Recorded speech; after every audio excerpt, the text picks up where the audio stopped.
Good evening, everybody. Good evening. Um, I'm busy. Just to answer that question again, Kenny.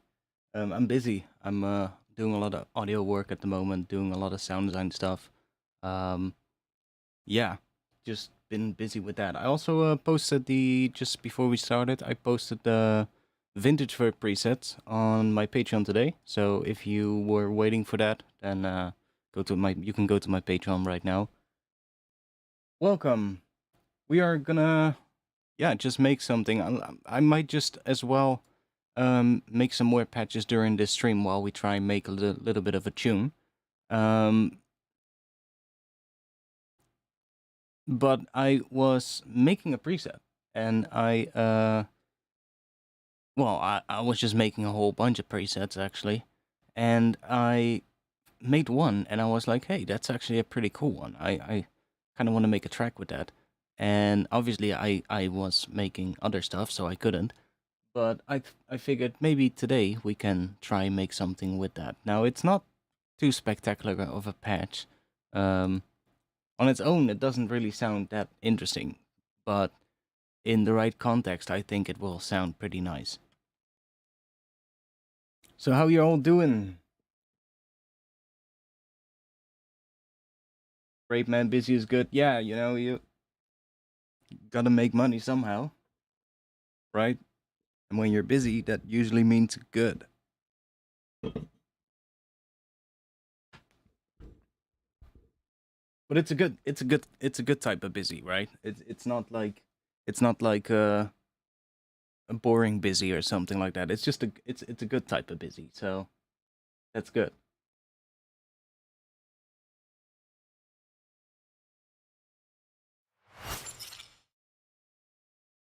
Exactly. Yeah.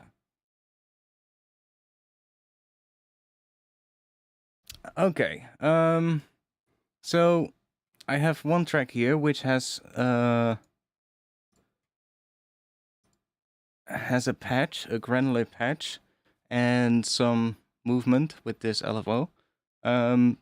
It's basically a very simple patch. I was making a patch with like a granular thing here. It's just one of the samples that comes with, I think, just pigments. Should be there in pigments 3 and 3.5, I think. And I found this little position here, and everything is just completely static, so it's not doing any random pitch or start or anything. It's literally just triggering the same thing every time. And I basically made it on one key, so it sounds like this.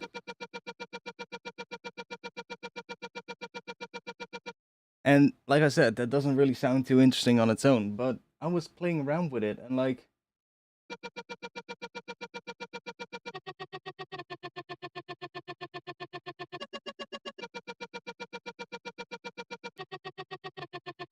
when you start playing pitches, it sounds really cool. So I was like, what can we do with that? I think definitely a Reese under it, like a low-pass Reese, will definitely give us a start to like a vibe. Maybe some 808 style basses, which is good because I still need to make some 808 style basses as well, so we could make some patches for that. But the sound itself is pretty interesting.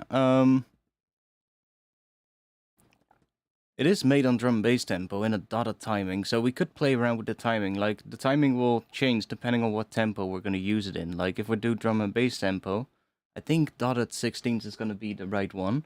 It's going to be really interesting. Could also do 1/8, like just regular 8 notes, or even triplets.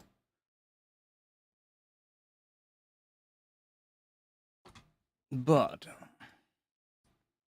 like, there's a couple of things do as well as like when I play multiple pitches, and when you sort of like play them a little bit off from each other, you get that kind of stuff, which is also kind of cool.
There's a couple of options there.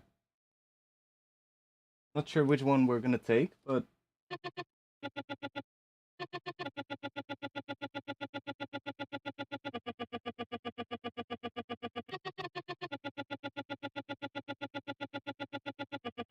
there's a couple of things there that I like.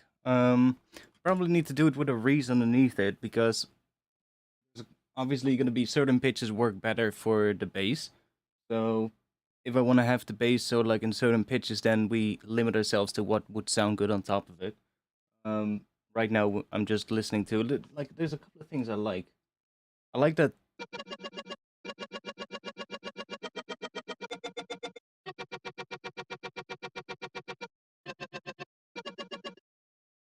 But then I also like that. Was it?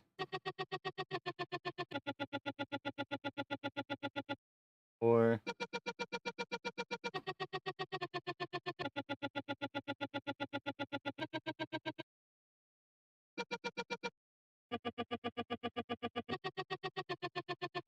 oh yes, that's nice. I like that. Starting on D sharp, going up to B, A sharp, F sharp, and then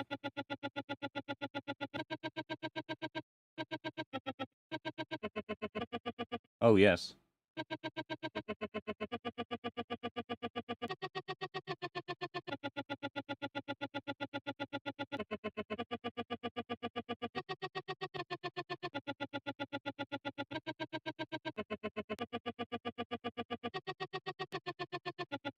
That's a pretty cool thing.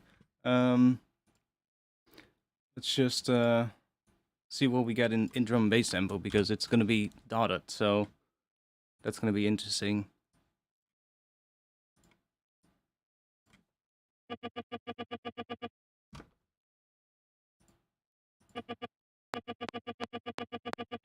Yeah, see? I like that.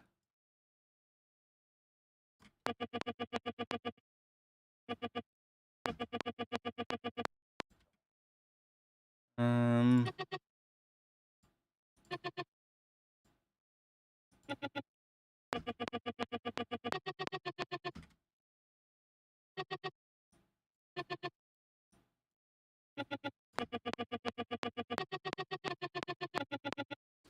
see, we're gonna have to do a little.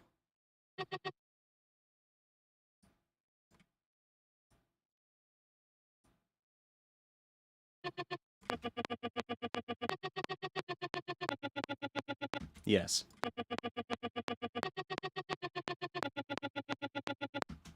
Um. Dun, dun.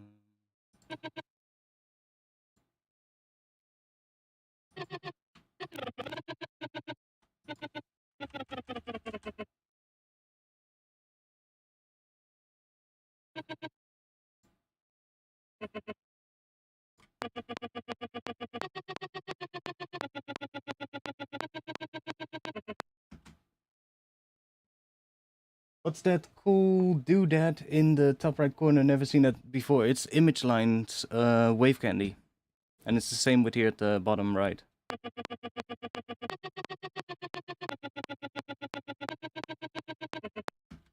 Dun, dun, dun, dun. Dun, dun, dun.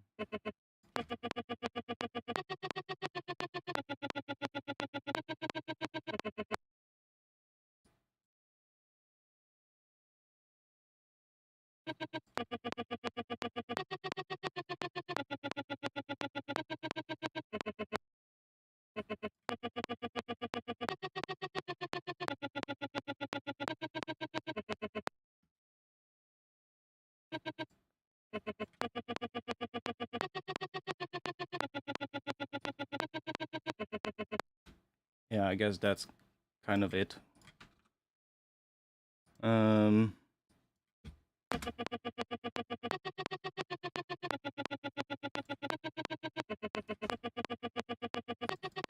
But I kind of think I want to extend one of these, so I want to make it sort of like drag out a little bit longer, so we get...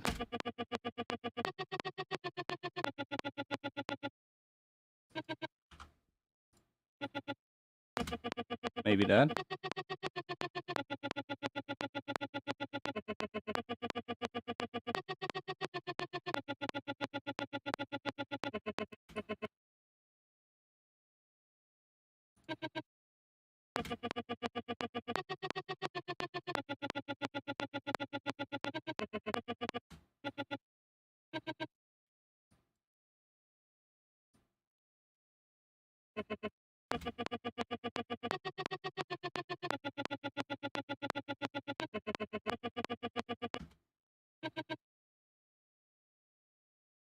That was kind of cool, but...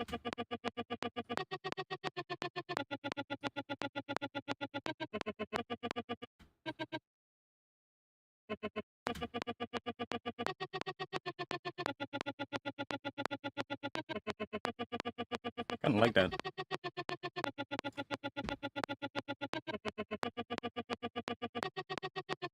Okay, let's put a Reese under it.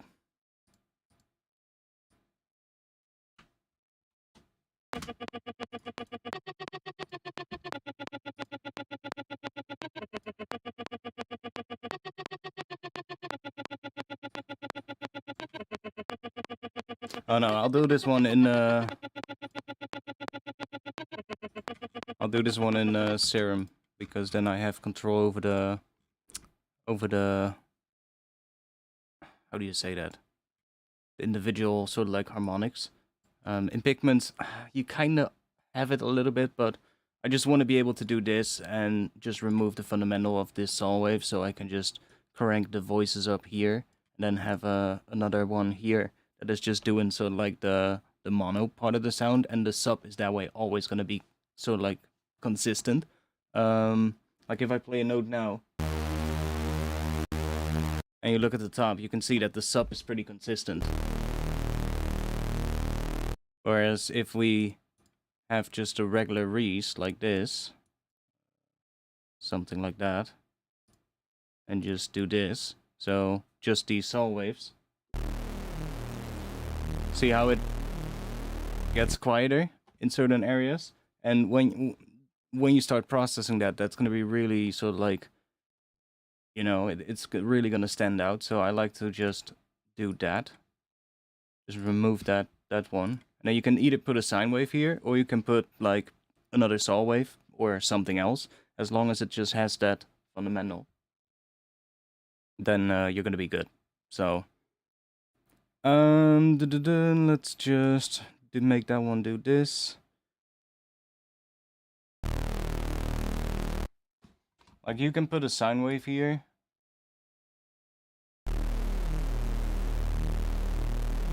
It's gonna work. I kind of like the init saw wave as well. Then maybe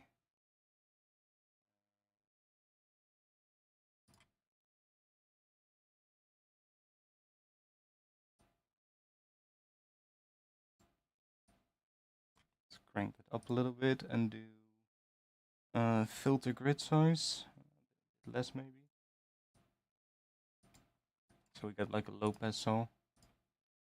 It's maybe a bit too much, but it sounds pretty good.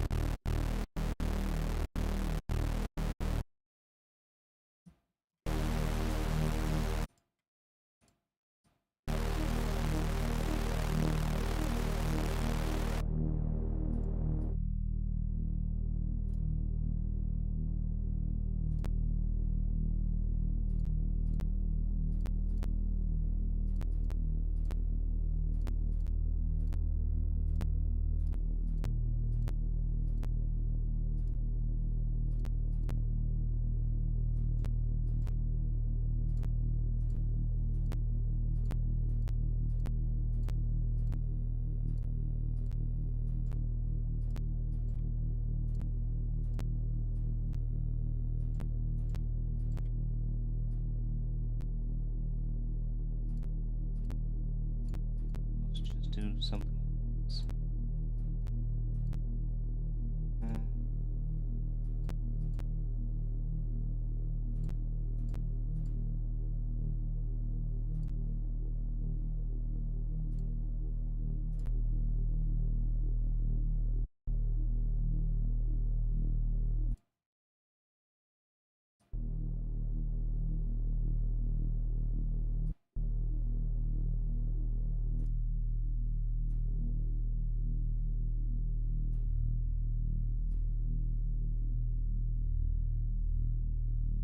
Like really, we can just get away with a sine wave, honestly.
See, now we might have to bring this up, because what is the pitch gonna be of the bass if we're gonna do this? Let's see. Like, I mean, we can copy this and see what happens.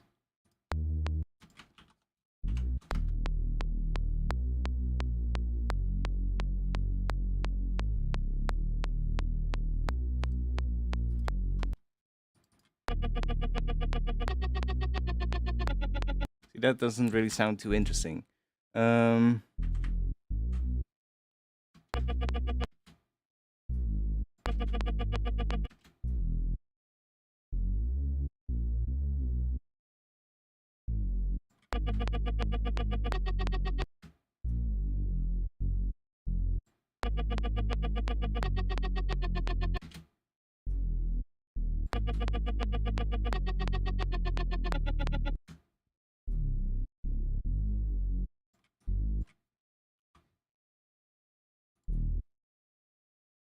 We can also try it the other way around, see if what happens if we do the bass first, but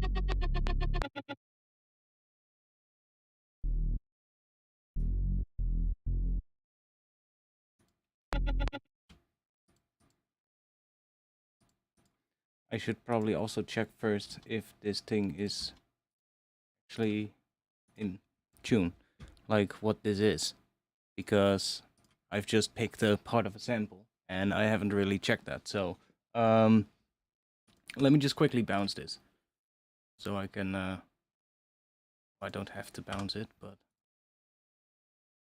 if we just loop this,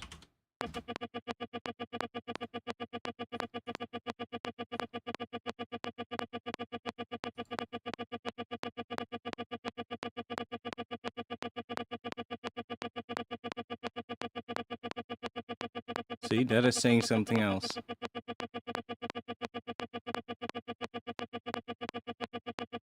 That's saying B, F, and D. That's saying G. I guess we're mostly hearing that B.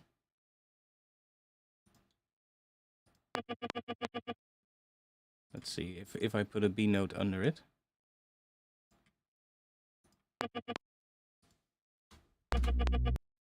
No. Oh.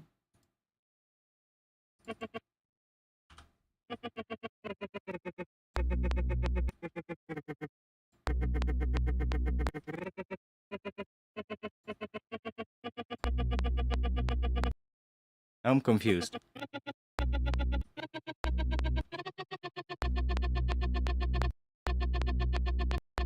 Okay, that works better.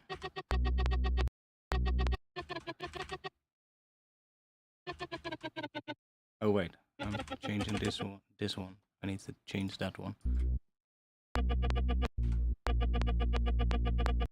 Okay.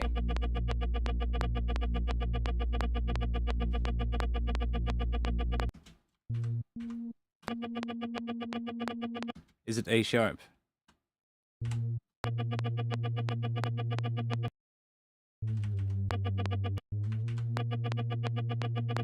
Sounds like A sharp. Okay. Then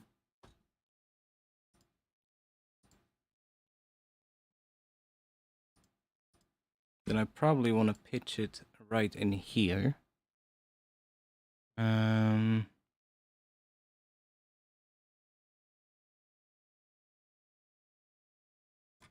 that. Now this is going to be... Let's see how this sounds now.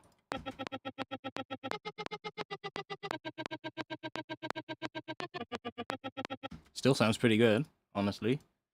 Now it should be in the right pitch, so...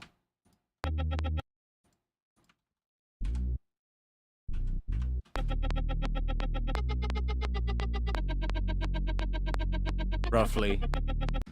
It's still not exactly right. Let's see. Let's move this one around a little bit.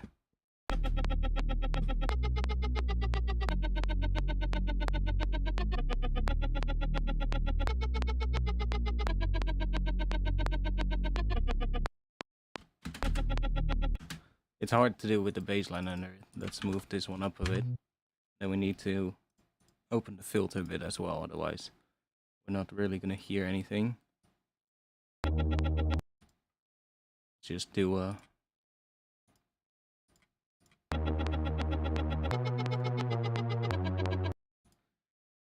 That's the one downside with granular stuff.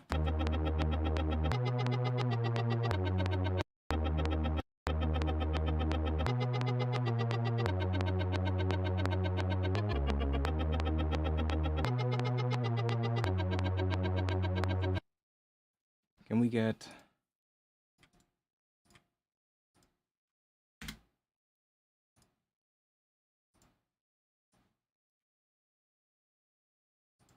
It's pretty square wave-like, so...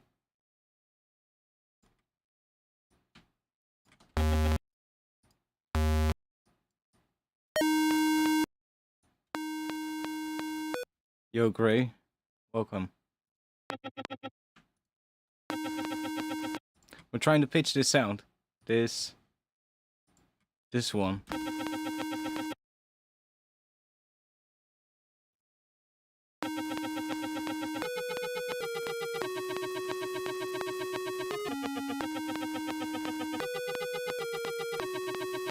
I'm still not sure if it's the right pitch, honestly.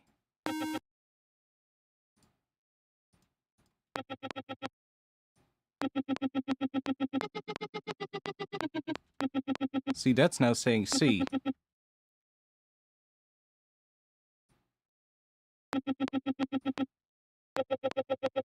That's a C as well. There's something down there, but I'm probably gonna get rid of that. That's saying A. A and C is from A minor.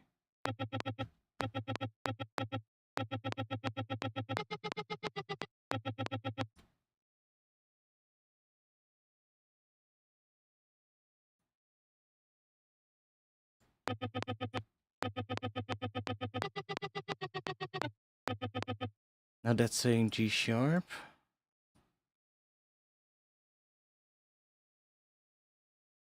Why not put an EQ on the master? Yeah, I'm.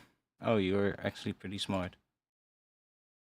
You mean like this, and then having the EQ? Yeah, I get what you mean.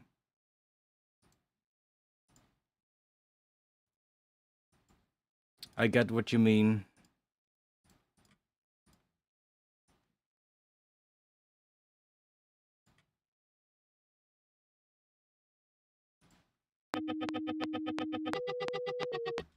And then let's loop this section.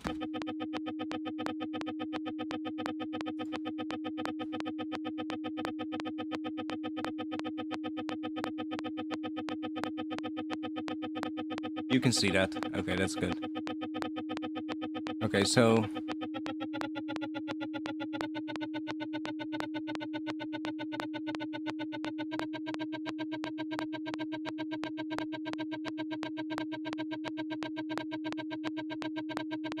that's it. That is it, I think, then.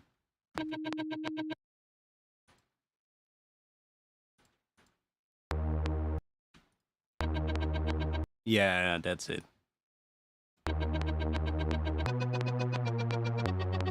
Yeah, now we have the one. So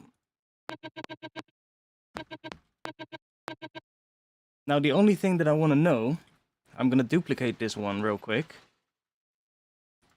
Now we're gonna figure out what pitch we are in, where that thing was in that I initially had. So let's see. We are in. This is now set to G, but it was set to C before, because I was getting this. And I love the tone of that.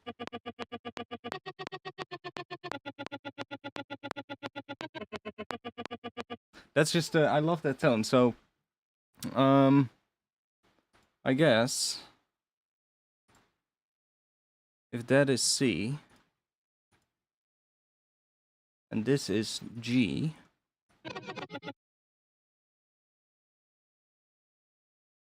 I mean, it's not G because it's it's D sharp. What the fuck? Now I'm so confused.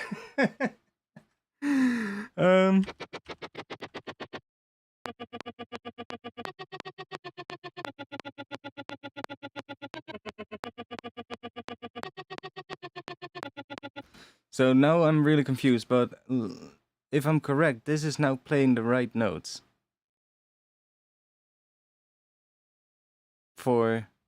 So I'm playing an A sharp now here. And if I'm correct, that should be A sharp, yeah. It's kind of in between B and A sharp, so it needs to be brought down a little, I think, but other than that, it's pretty good.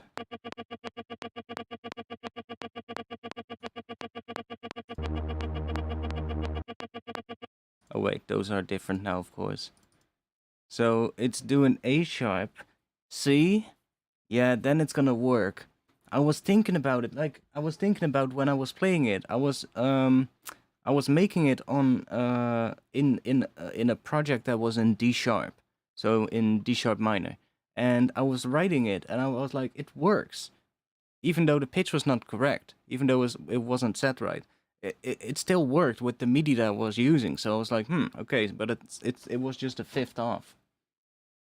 So now it makes sense because what I was playing was actually A sharp. So I was playing A sharp over a D sharp note, and then it makes sense.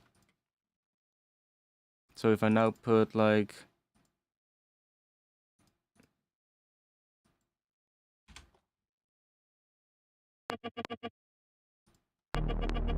That doesn't make sense. Why doesn't it make sense over D sharp? Or maybe it makes sense. Maybe it needs to be higher.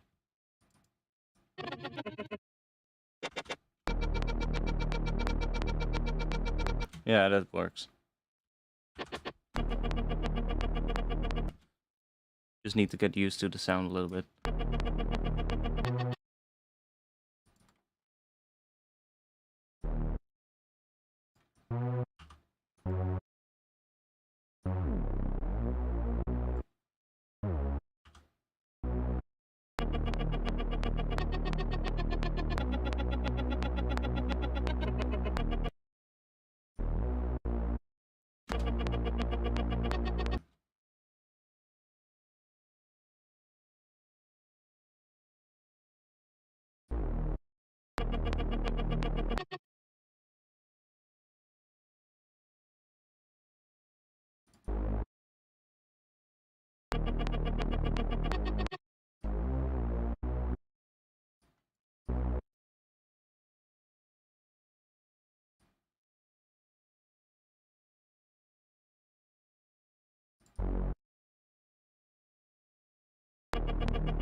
Damn, what are we gonna do on top of that? Maybe we should write the other way around. Get started with... Wait, we're still on the right page, right? Yeah, that is the fucked one. Let's remove that one so we don't get confused even more.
Why is so... Oh.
It's kind of cool.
Sometimes when you'll hear it. Sometimes there's something weird happens when it's playing and I move a note around. It just messes with the timing, and it actually sounds pretty cool. See that? That little part where it then... I definitely need to record some of those.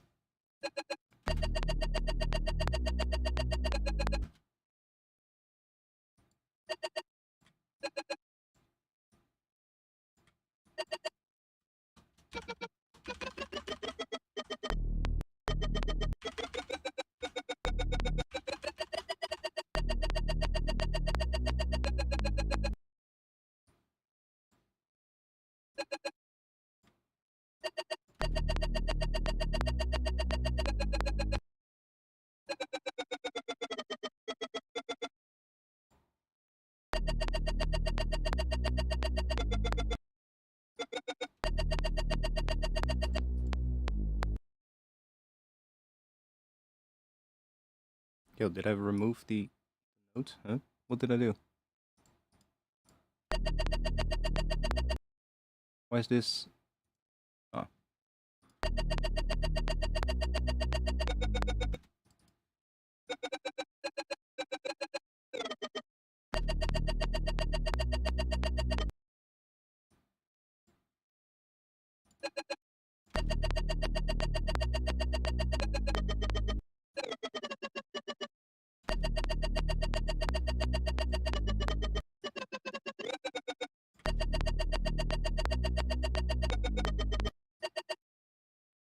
It's dotted as well, so we're gonna have...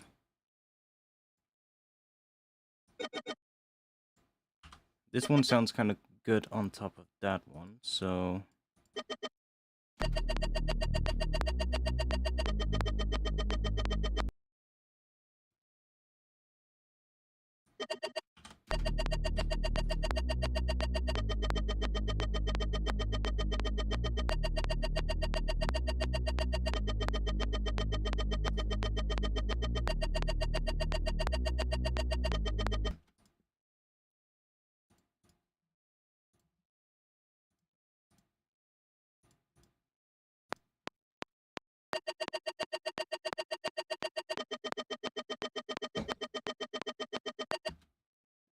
Okay, so it needs to be a 16 note later for it to sort of like flow correctly with the already moving dotted notes. So if I do that,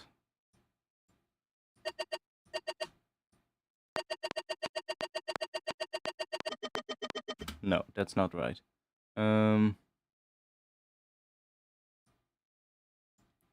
16 note earlier, maybe then? Yeah, I think that's...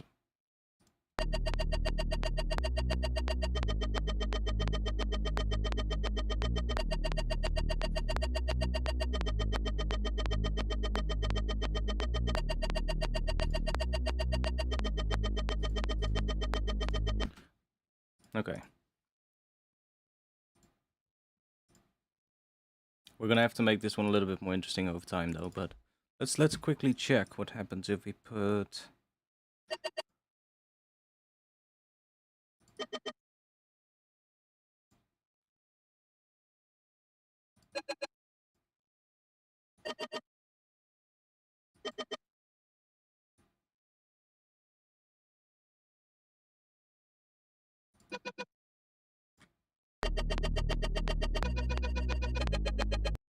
Ooh. It does that thing.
Oh yeah, so we need to offset these notes a little. That's gonna make it so much better.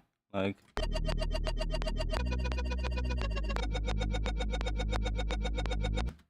and now we just need to find the right the right things. Jesus Christ. Somebody make me a bot that automatically answers the question, yo man, what's that thing in the top right? Or yo man, what's that thing in the bottom or in the bottom right? I should add it to the description on YouTube maybe. That should also help. It's ImageLine Wave Candy.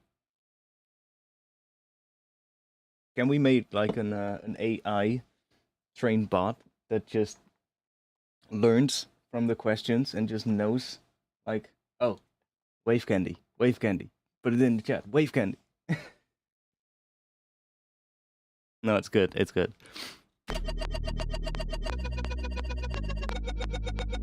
Yeah, we need to start thinking about this, but I like this sound a lot. Like, this sound is gonna be really cool. I do want to see if I can remove the fundamental of it without... I mean, it's moving around in pitch, so there's a little bit of a weird fundamental in it. And maybe I can get rid of it with Spec Ops. Probably can.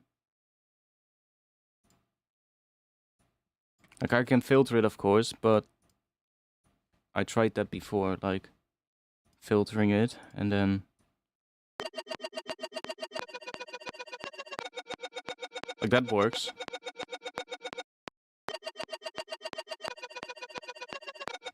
Because there's a little lower thing in it, and you can see that on the EQ as well, that's here. Like, now it's kind of gone.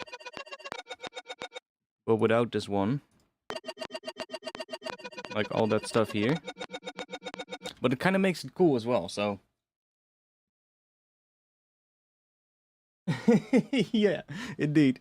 I should put a little disclaimer in the chat. If you ask about the Wave Candy plugin, you need to make a donation. You are now obliged to make a donation. I would be rich by now. Like, I love this one as well. Like, something about the pattern just... I feel like that could be an intro pattern, maybe.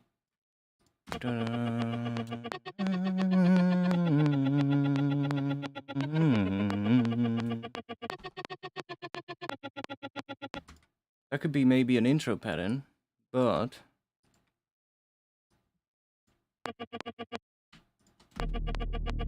that's not going to work on top of that.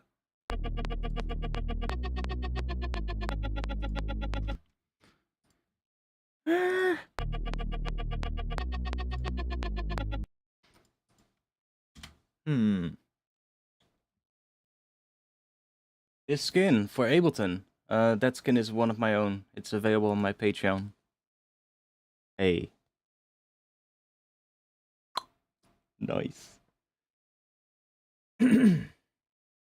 Yeah, no, it's on my Patreon, so just check the description. Surely if you invert it, it's then a bass drop pattern? What do you mean? Like, put this in the bass, and then the other one in the lead. Is that what you mean?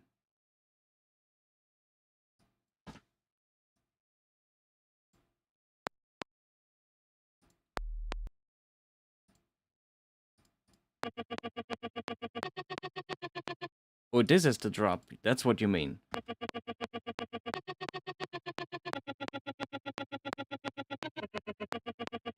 I mean, it could work, I guess. Gets a bit of a... Should we put some drums to it? See what happens.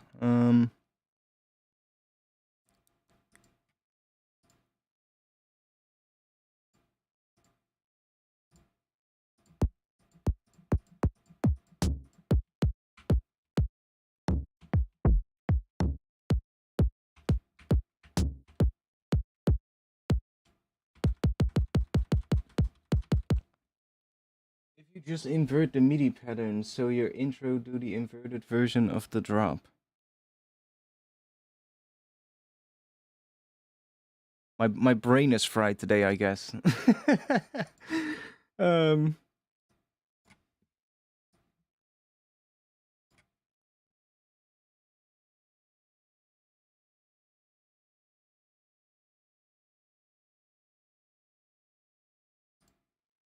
Yeah, there's a couple of skins on my Patreon right now. So if this is in D, then it's now in C.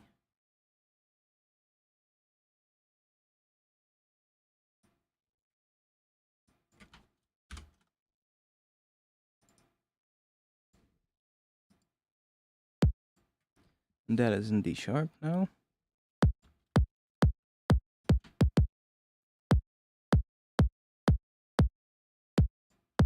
Oh, I was like, why does it sound different? But we had the click of the metronome layered on top of it.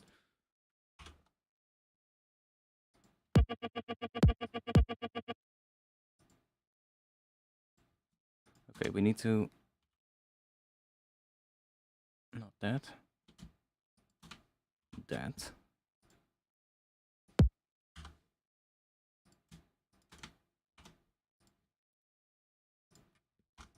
Um...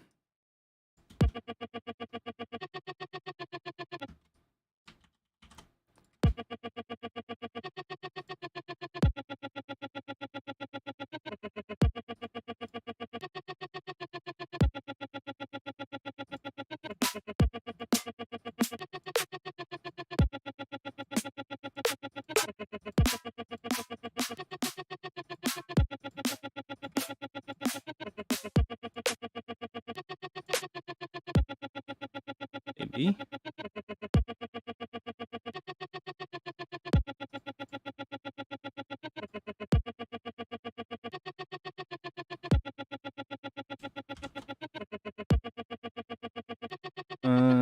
That's in B. Now it's in C.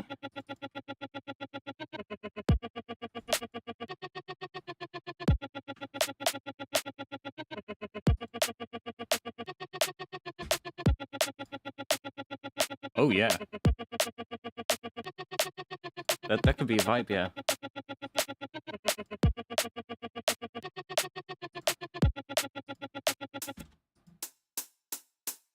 Oh, let's just chuck that in there.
Oh, but then it feels like suddenly we are in A sharp minor.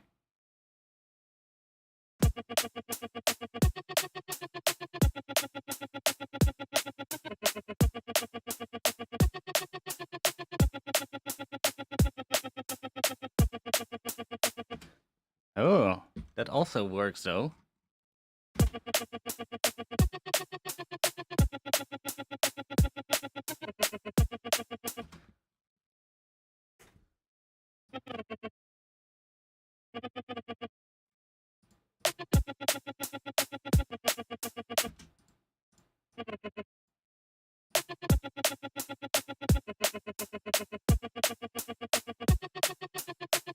So we could also be an A sharp minor.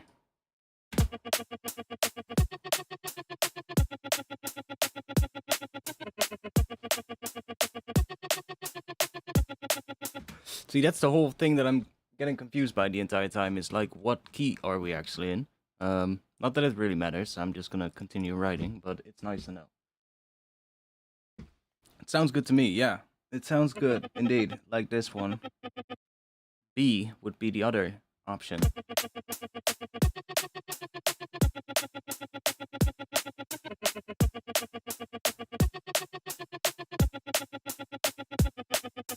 Yeah, that doesn't sound good.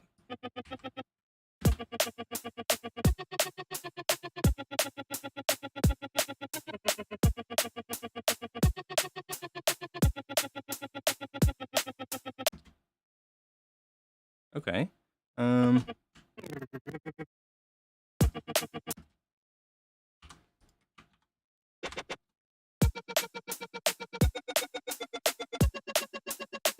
Let's move that up a little. And let's do... That's A sharp.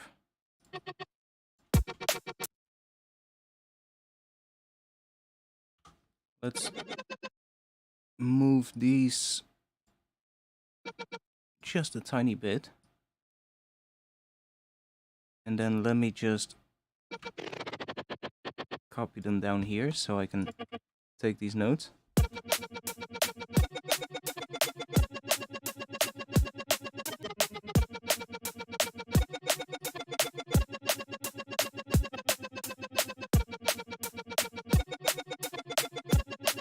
No, but for this kind of stuff, it does help to know.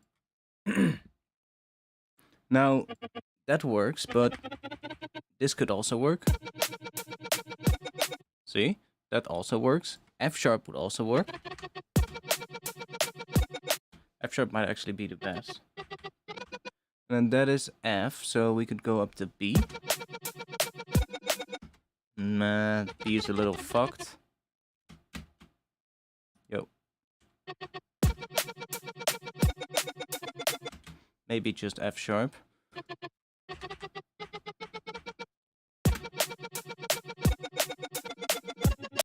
Ooh, yes.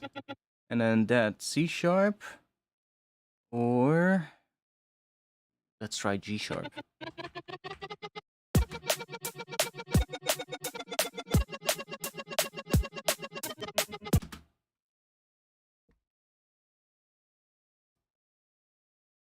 Yeah, I know what you mean, I know what you mean.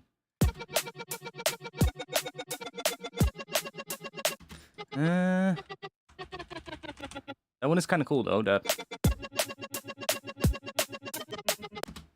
Dun...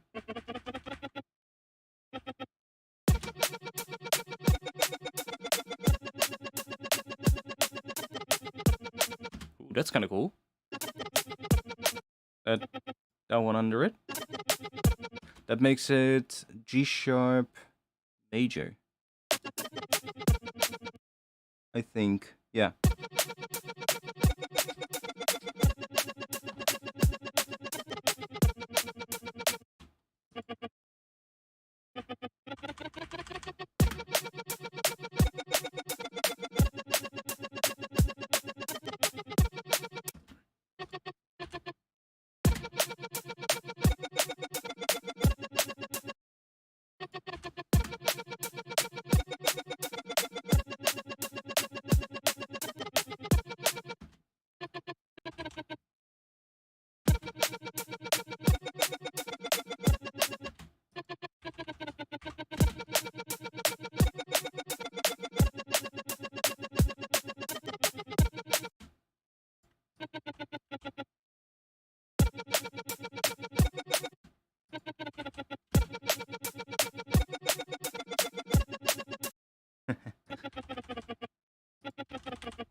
might be better though.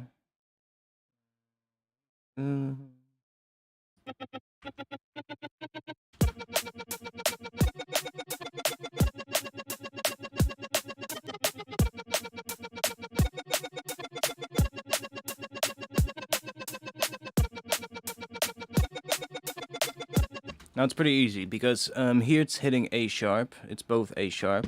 Here it's both F sharp, both F. And then here we also still have both the same one. It's C sharp, which is a little low, but could still work. Here it stays the same, and then here it goes different. Here it plays a C, but the top note is G sharp, so the sub here could just play a G sharp underneath there. And it would create a G sharp major chord with that C. And then it goes back into that one. So it kind of works.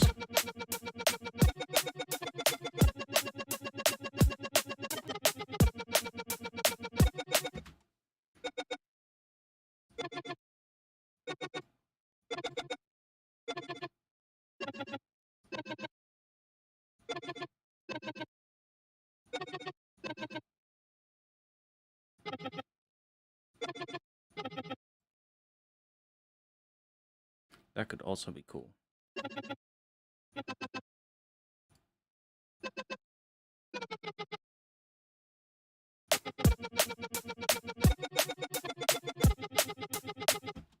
Ooh.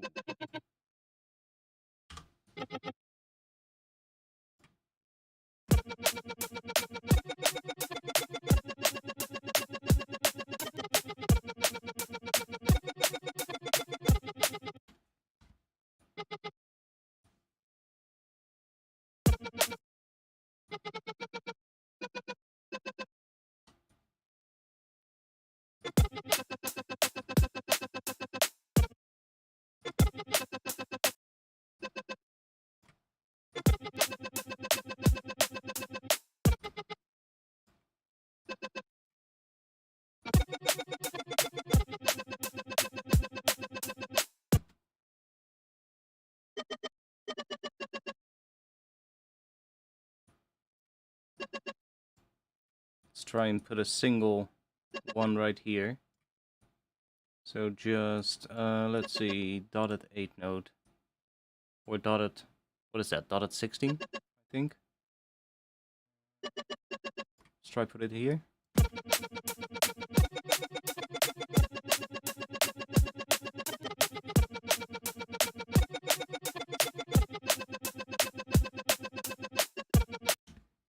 A little bit earlier.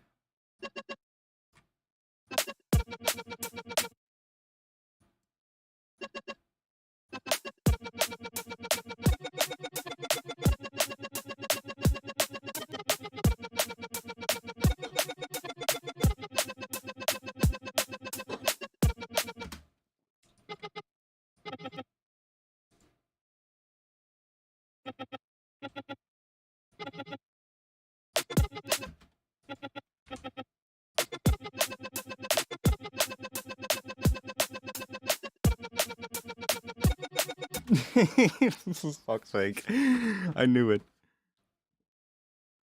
Yo, subducted. Image line wave candy.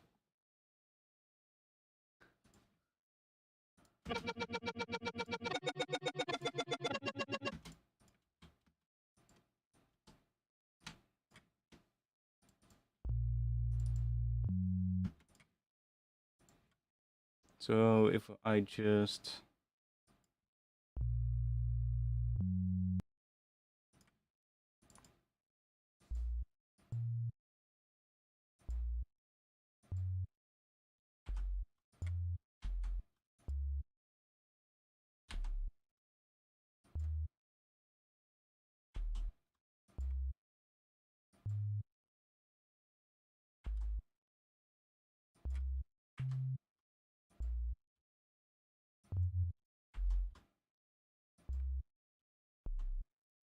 That's gonna be low, but maybe it works.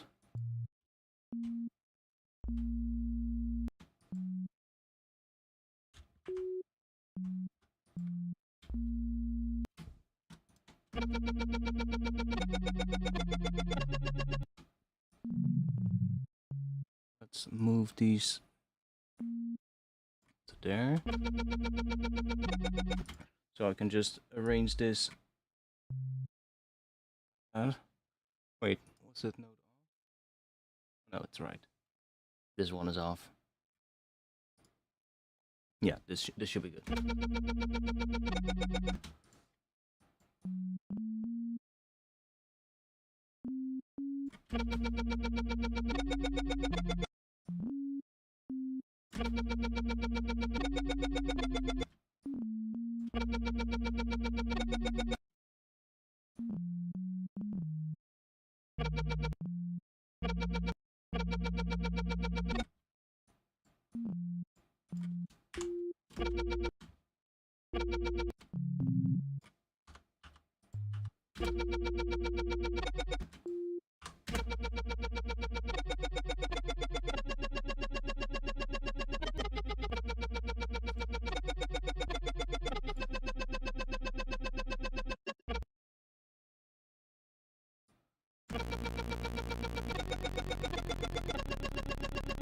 It still sounds fucked.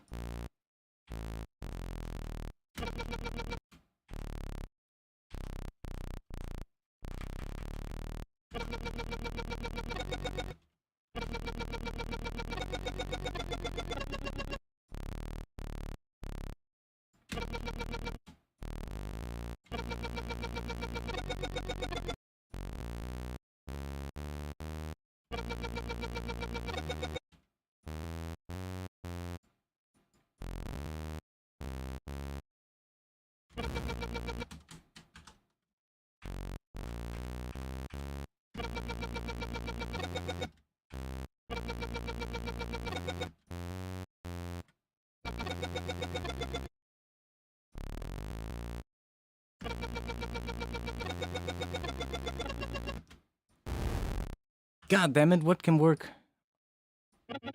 Let's just take this. That'll be a weird bass line, but...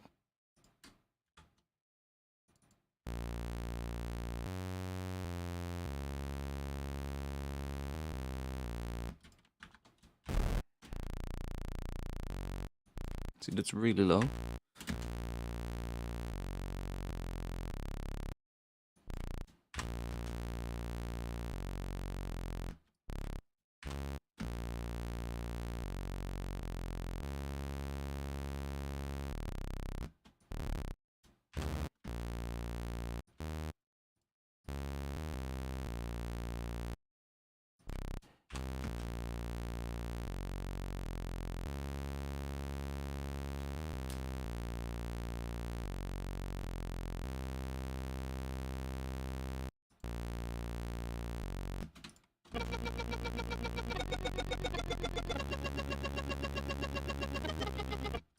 Yeah, I don't like that one.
But it sounds so cool with both of them.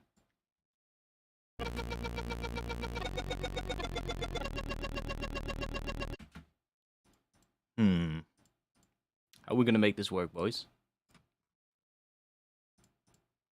How are we gonna make that sound work?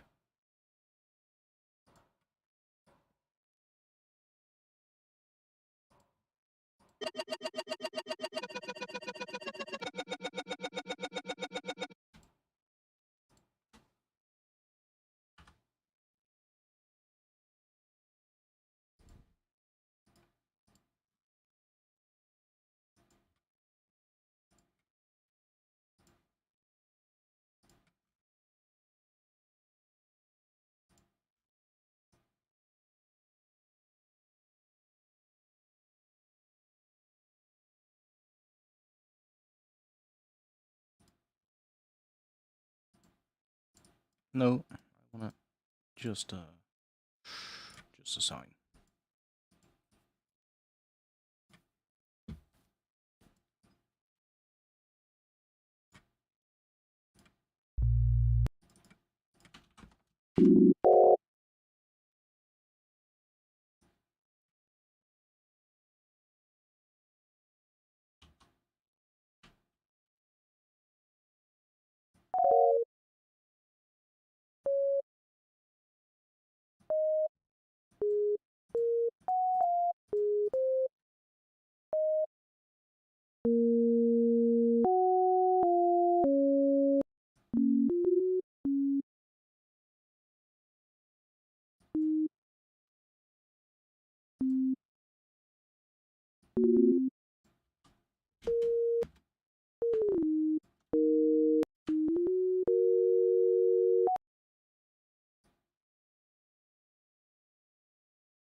Oh.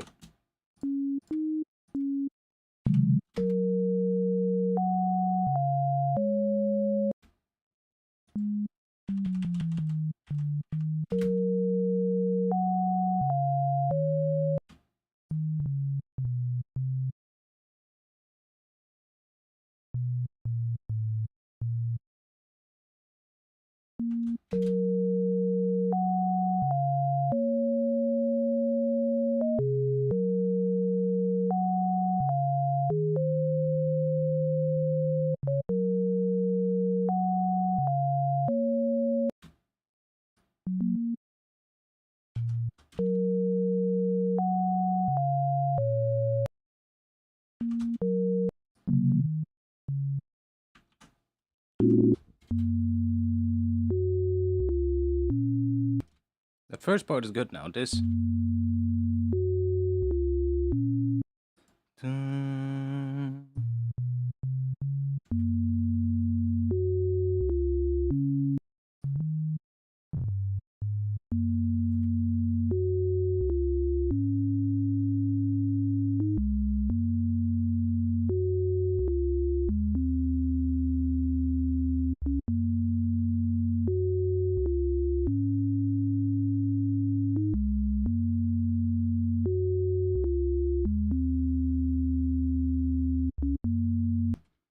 F sharp, G sharp, those were good for bassline.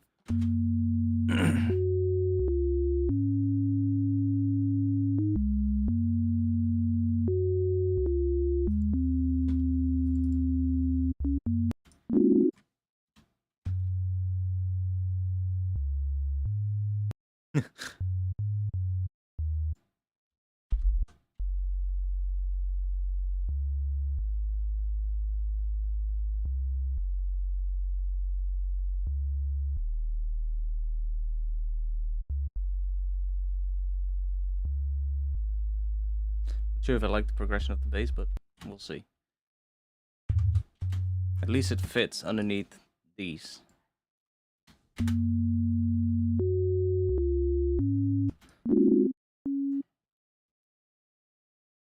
that's the same as this, right? Yeah. So what happens? Yeah, I don't like that. This one, this second one, this one here.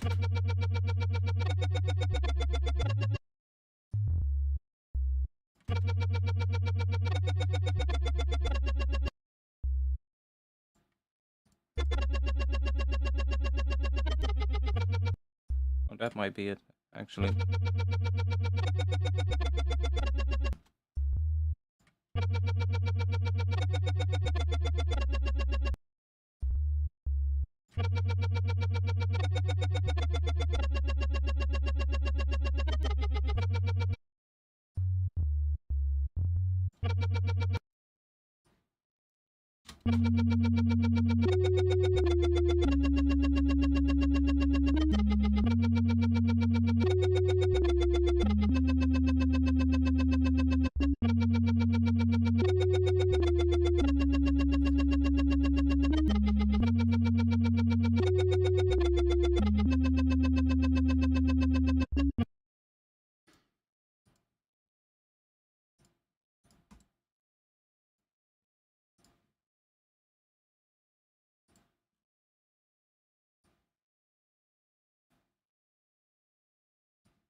Let's make them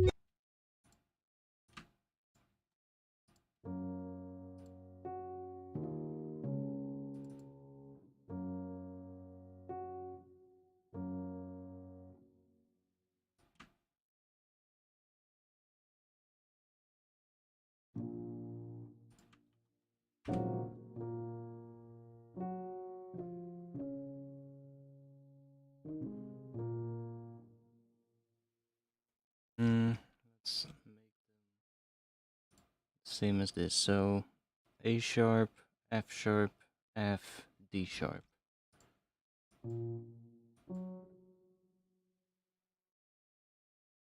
Yeah.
I'm trying to understand what will work.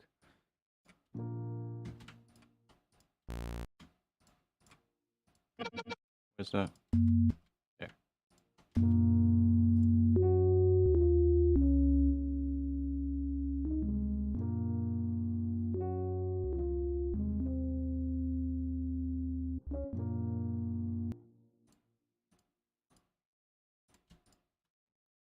Okay.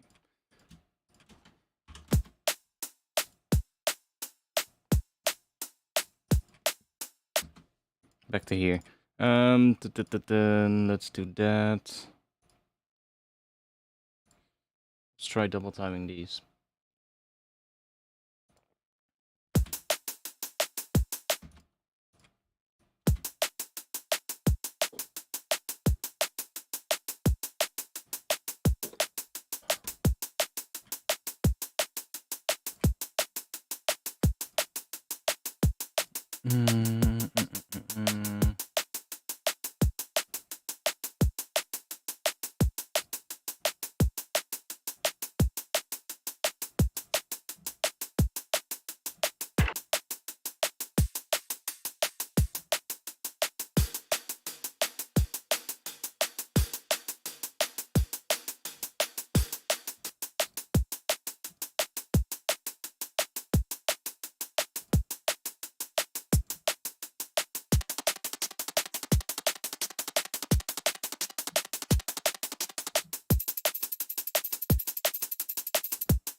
I don't like this one in double time, but we need a different head hitting.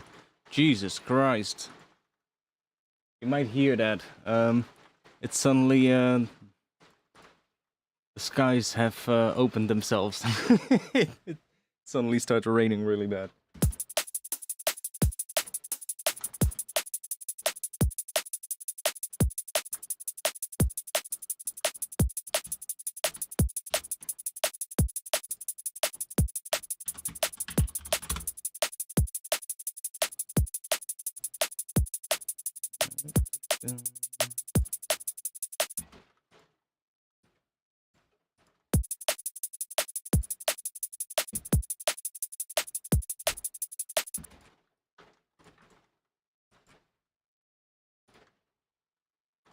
Some kind of an open head, maybe?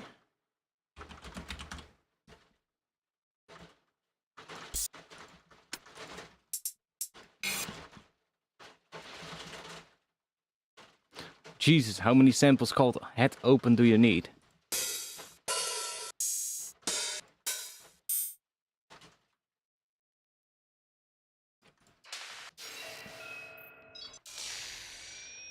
Whoa, those are weird heads.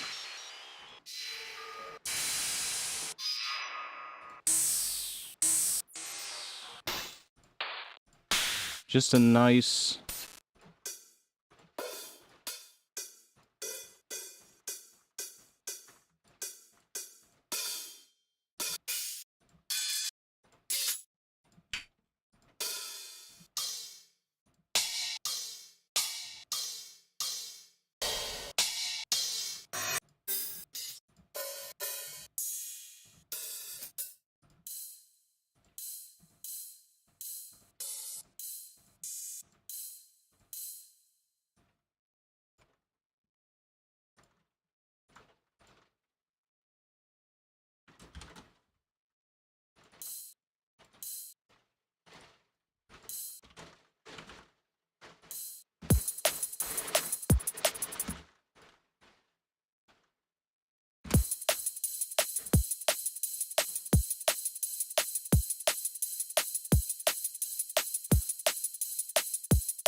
Oh, that's the wrong one.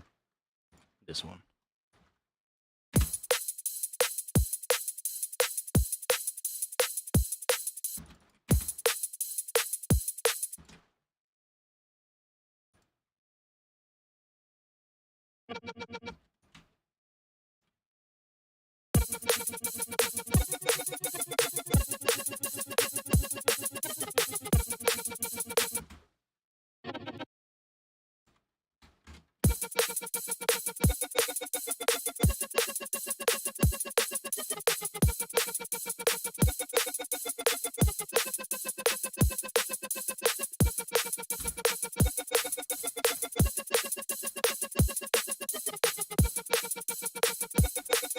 Like, I might even use it just as a lead like that.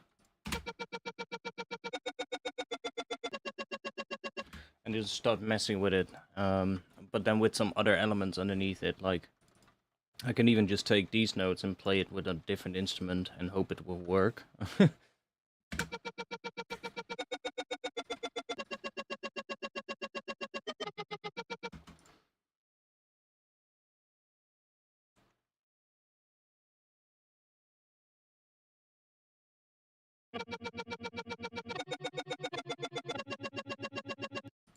I could even use...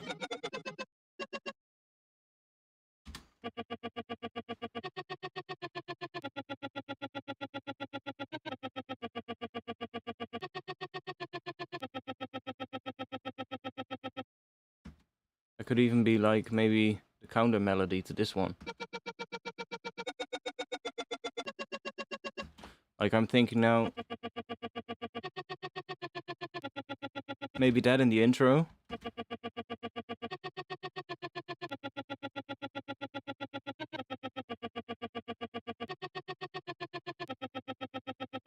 Like that in the intro, and then when the track opens up more.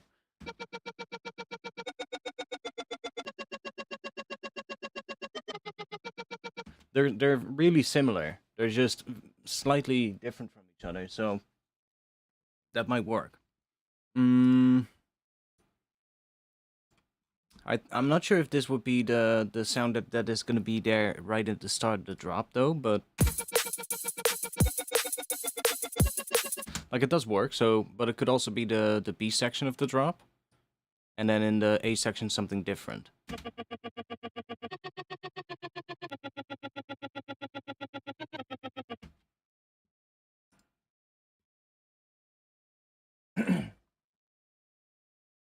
Yeah, it's wave candy. I said that already, like quite a bit ago. I think. Maybe no, subducted. Yeah, I said it.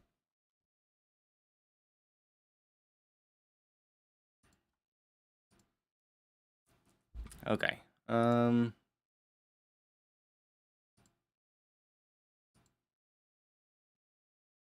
Trying to think of the progression. I already had this one, but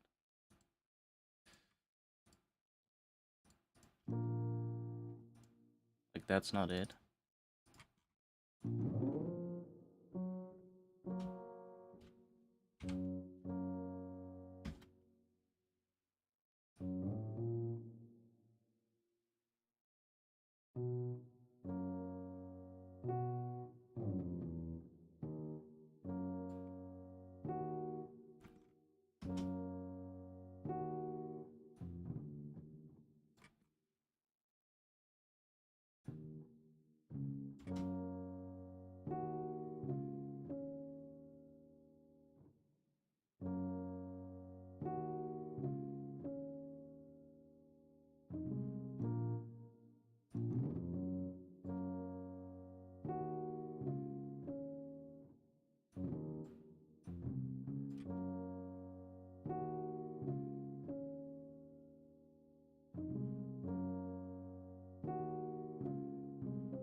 This is doing a C sharp.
Yo, Greedo, welcome. Yeah, we're just trying to make something with this patch. I really like this, that stuttery... So we're trying to make something with that right now. And you might actually be able to help, because I'm trying to figure out the underlying bass line right now. What, like, the bass notes of that thing are going to be. Because it kind of feels like a melody, but then what is the bass going to do?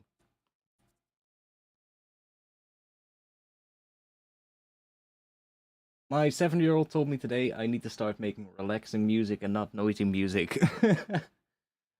Make film music. That's still fun to do. I've been making some really cool patches for pigments, and oh, I guess I now just, well, forget it. Yeah, I've been making some patches for pigments, and I actually been making some granular string patches, and that sounds really cool. Let's see, let's take just one of these.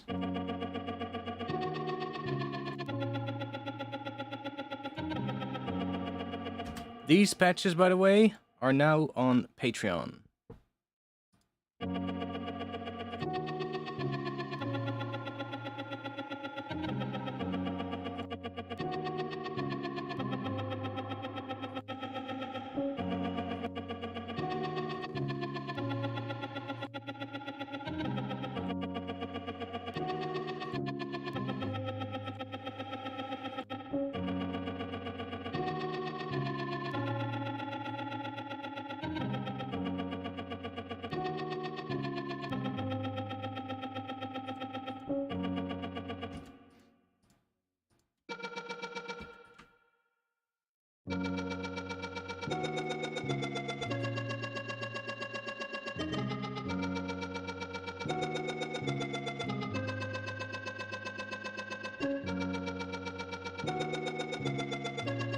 Yeah, okay, so that works. That means that if I now take... Which one was the sine wave? That one. So if I now take that and move it here, and then just take those notes...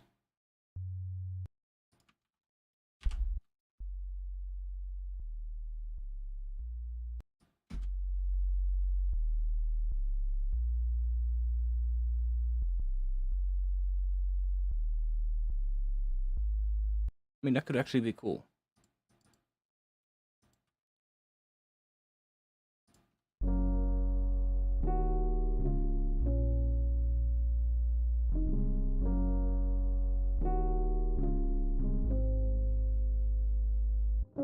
Needs to be a little bit less notes there. One option is A sharp, C sharp, C. A sharp, C, C sharp, C. That's kind of closer to what I was... Yeah, see, this thing is playing in an A sharp. Right here. Like, I also have these notes, which are the higher notes.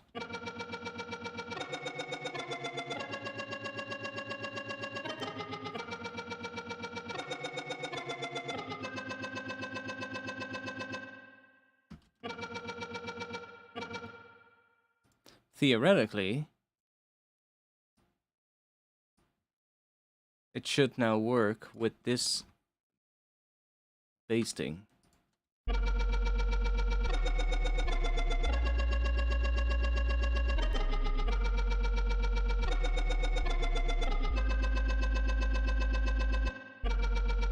Hey, we did it! We found bass that works. Took a little bit of time, but we did it.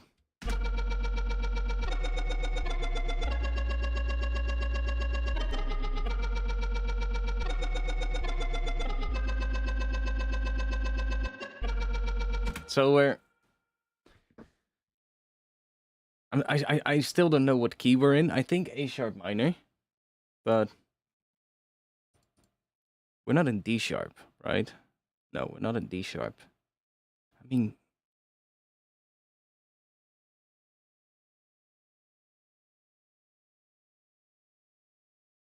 A sharp minor would get F sharp and F as the 5th and the 6th. Or F and F sharp. You hear bass and sub, but it's very quite subtle.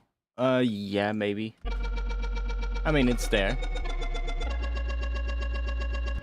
But it's just a pure sine as well, so...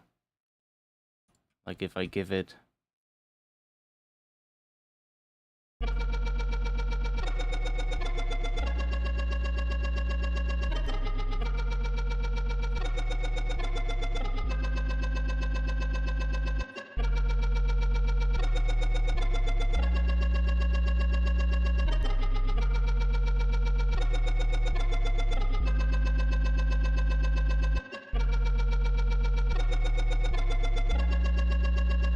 Yeah, but this sounds pretty good now. This sounds pretty good now. And this wavetable was actually pretty cool because I can give the same rhythm. So trigger and then do dotted 16ths. Put that on here and we should get...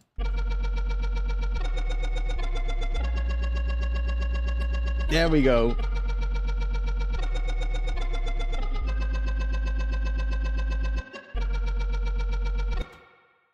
That's definitely either build-up vibe or straight drop vibe. F sharp, A sharp, G sharp, and then F sharp, G sharp, A sharp, C could also be nice every now and then. Yeah, I'm doing F sharp in the bass. I'm doing F sharp, D sharp, which kind of makes sense because we have that, I think A sharp on top. No, we have an F sharp on top. So that creates a D sharp minor chord.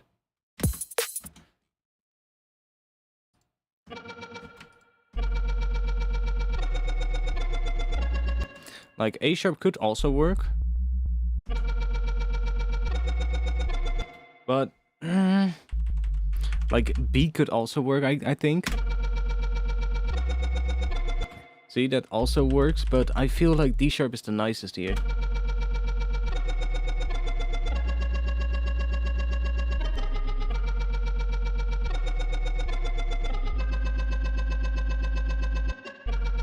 Yeah, B is a little weird, I know. But... No, B would not be in the scale. C would be in the scale. I'm confused with D sharp harmonic, or D sharp minor. That would have a B.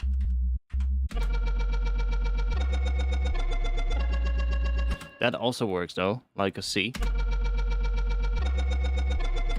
Works.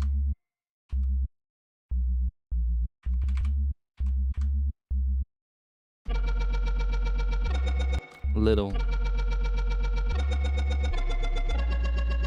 C sharp also kind of works.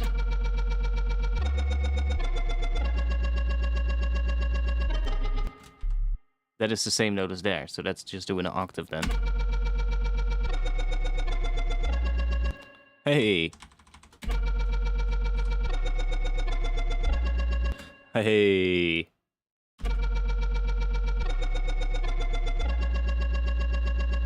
Those two chords could just fit on top of the same bass note.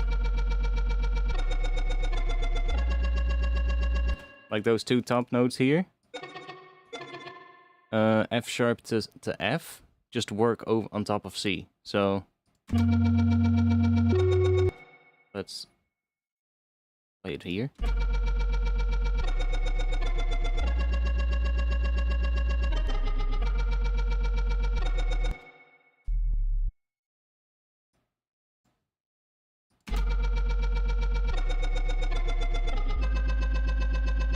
Yeah, I have a little C here. I could try putting this like that and then maybe switching to the G sharp at the end.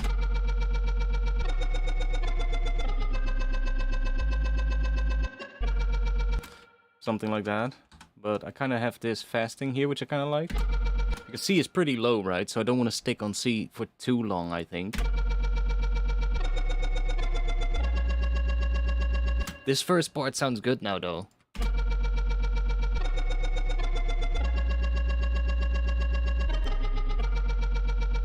That progression from F sharp to C sharp to A sharp.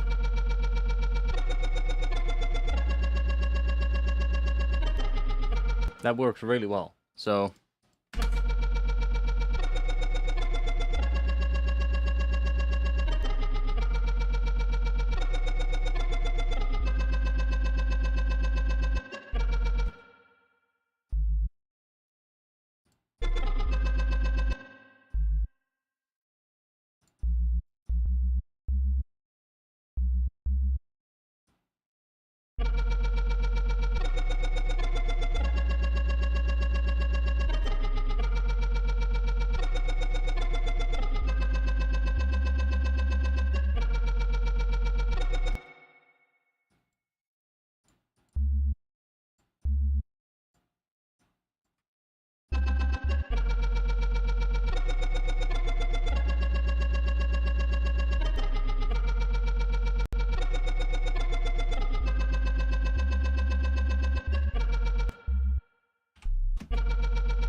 yeah, that also works from...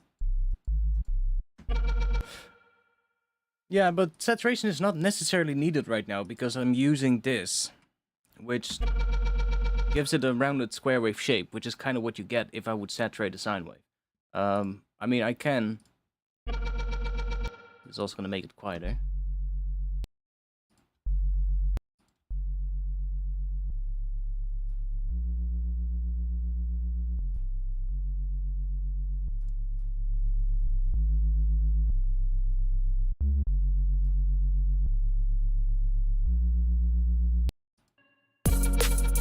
God damn it. Shut up. No drums.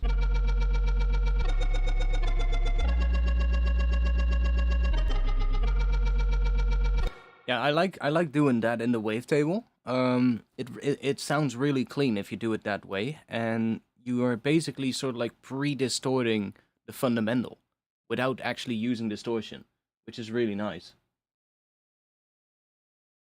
Now I hear it, it's more obvious that the first note is F sharp.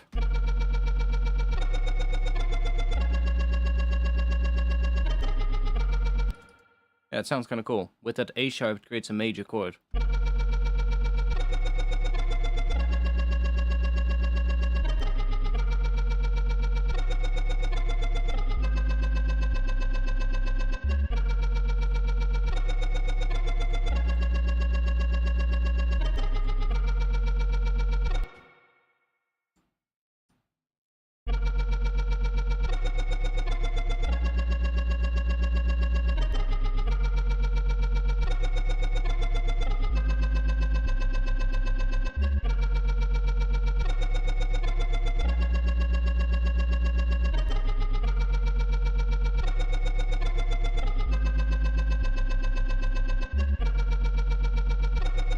But I kind of want to know what happens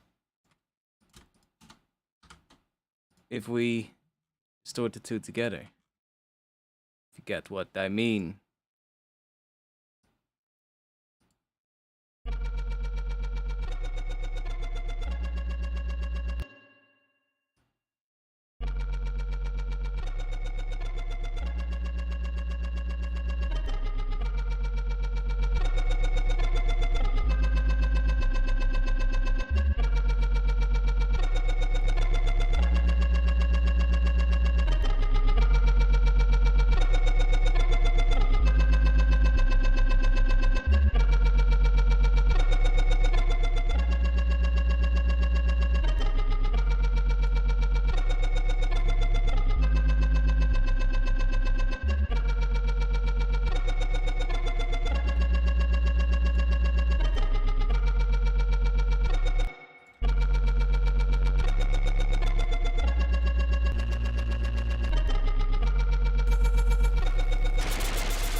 Might actually do that a little bit, but then just distort the crap out of it. And basically then high pass it so that you get the crunch of this one.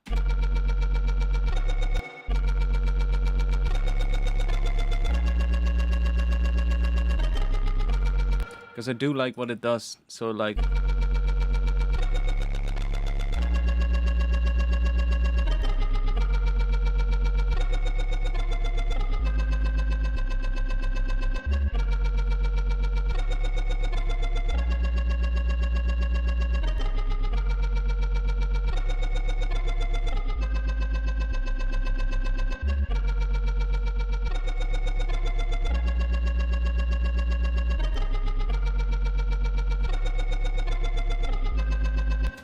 Yeah, this one is slightly weird, because you're getting a C with a G sharp on top of it. So that's kind of like implying that it's a G sharp major, but with a C in the bass. Right here. And then this one is,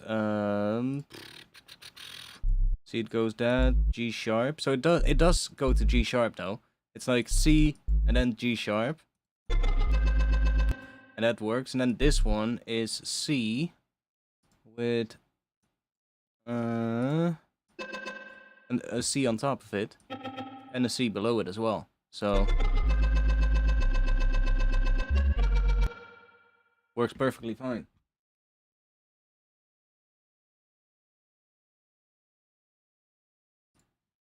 For now, it works just fine.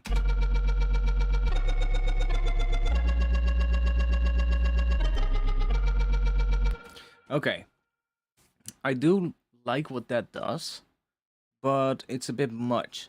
So what I think would be good to do is having this one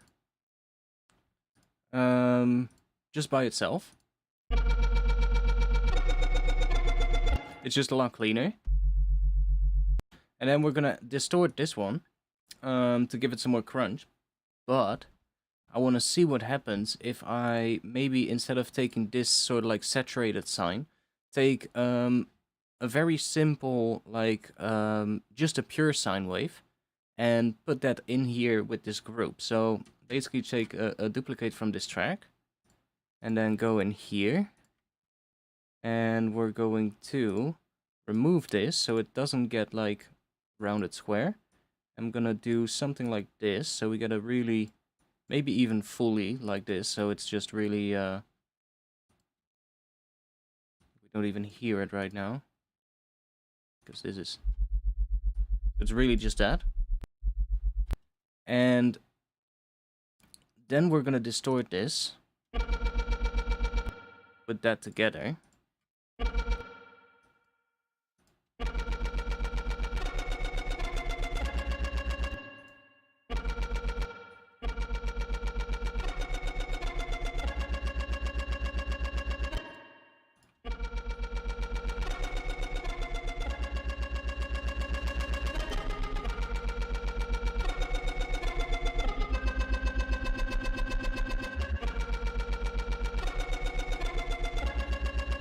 Now that obviously brings up the sine wave as well, but I wanna then, let's just take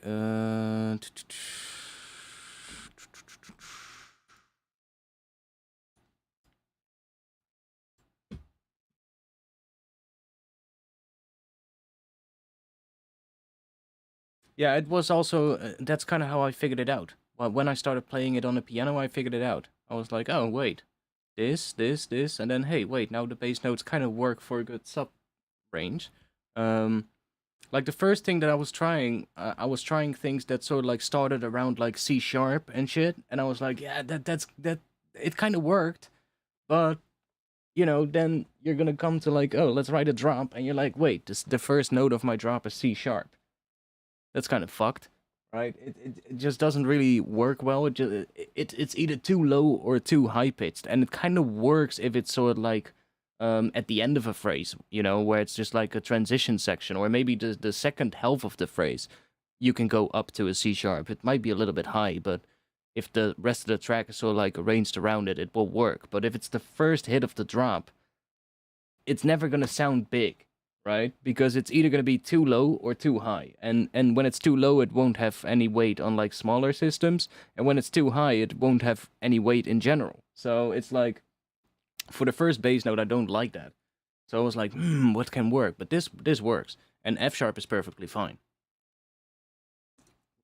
That will have plenty of weight.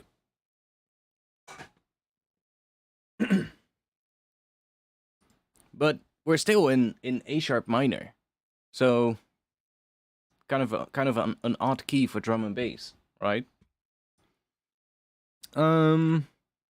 Yeah. So now we have, and I can basically.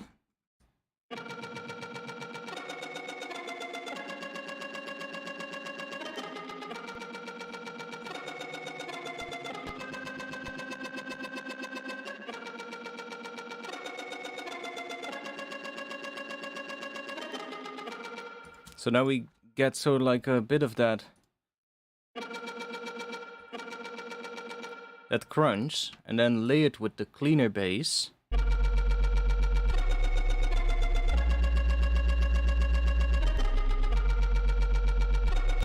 Versus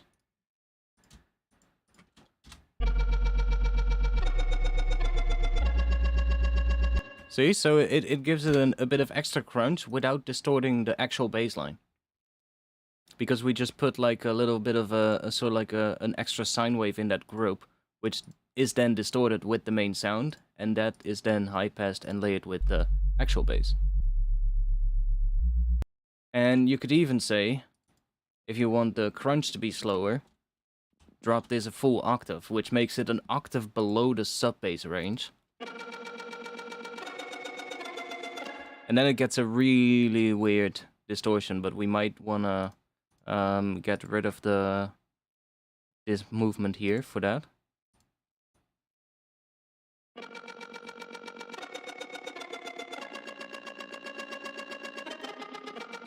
See, you get a really slow.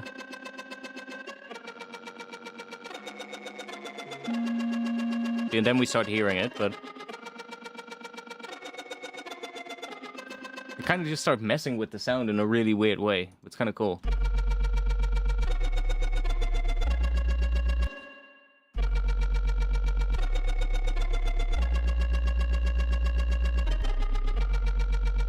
That's sick.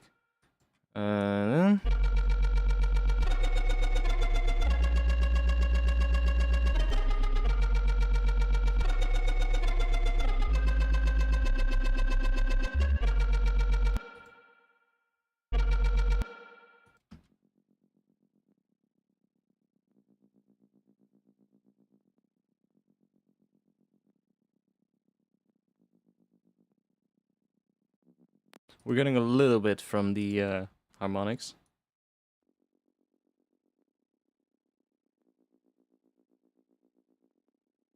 But it's not that big of a deal.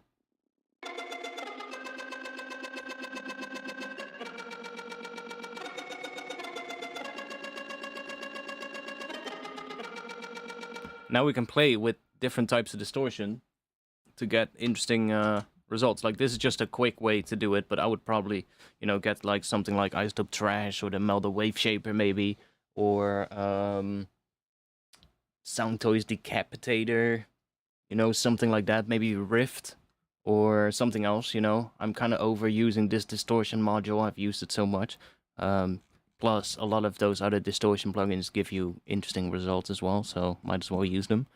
But maybe FabFilter Saturn could also be a good one. Do some multiband saturation on it. I mean, the drums are just there, but I mean, I haven't really ridden it to the drums at the moment.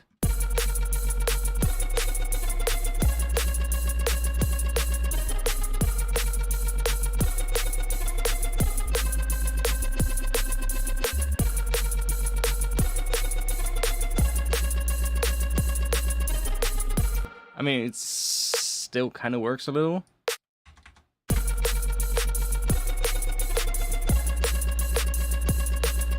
Ooh, I think that's gonna be the pattern. I think it needs one of those patterns.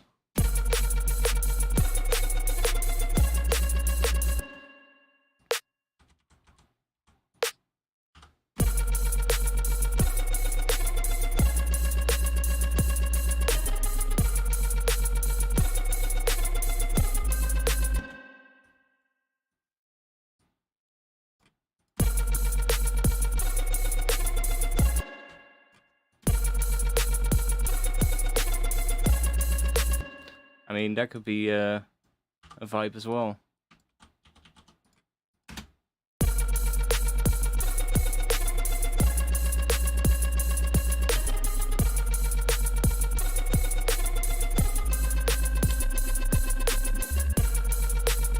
I love what it's doing at the end there. When that note switches, it because of that distortion, it kind of starts going a little weird. Like that on that last note, that last part. That's because it switches notes there. And the bass note, the movement of the bass note doesn't align anymore with what is happening in the top one. It's like slightly off, but it kind of makes it interesting. I can do the same thing in this one, by the way, if I re-trigger one of these. See, I get like those kind of things, so that's also something to mess around with. Like, I can, for instance, say...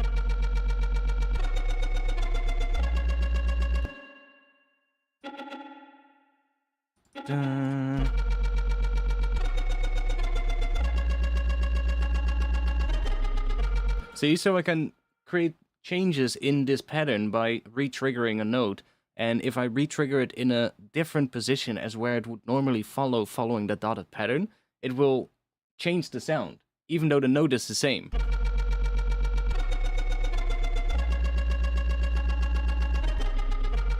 See, and I can say, for instance, what if I put it right there?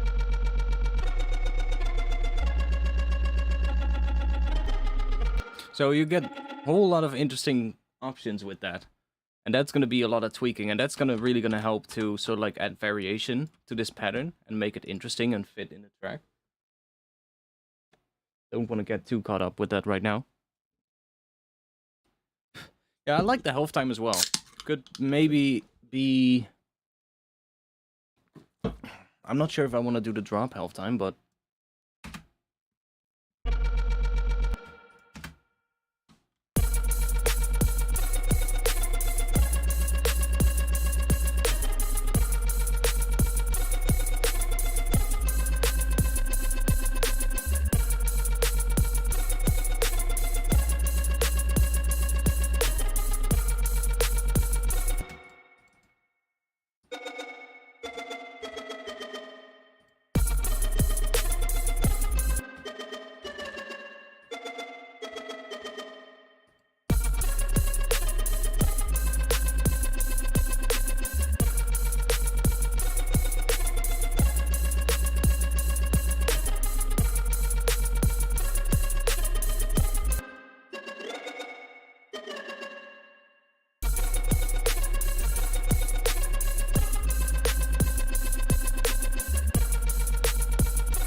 That's also kind of cool. But let's not lose the one that we had. So let's do that. And let's drop you there.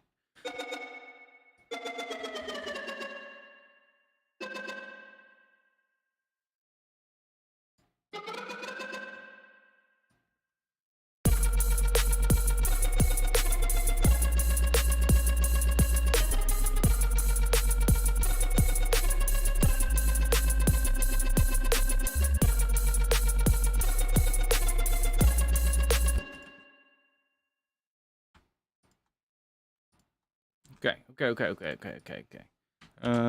Let's just call this drop for now. Not sure if it will be the drop, but for now, we're gonna call it that. And we have a lot of stuff that we're not using. This is the bass, right? Yeah. This is not drop. This is the... what is that? Dotted 8 lead. because that's kind of what it is. And then this is the bass. So let's group this together. I mean, we don't have to group it together. I just need to put the bass in a group.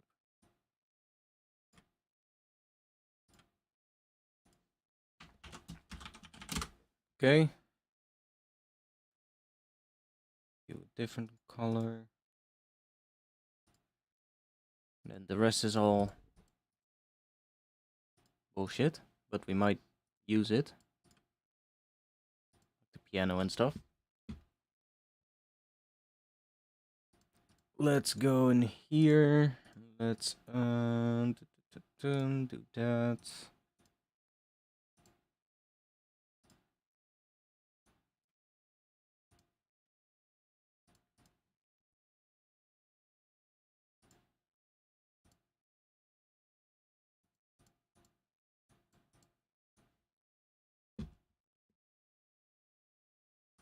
Actually,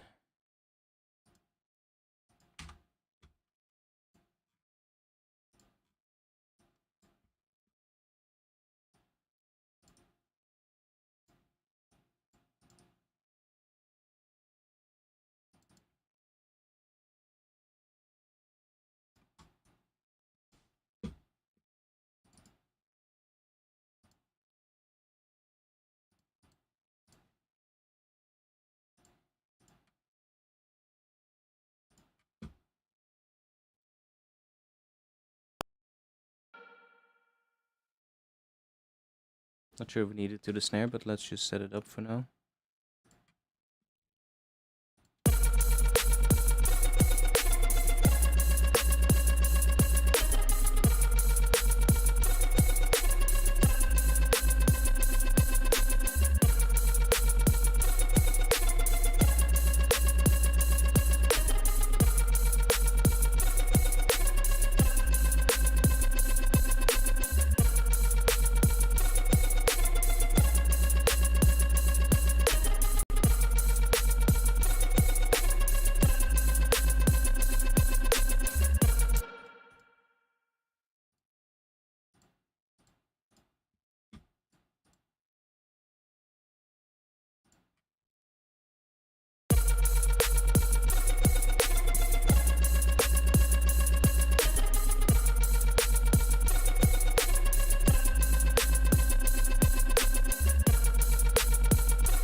Yeah, okay. Let's move all of this out of the way.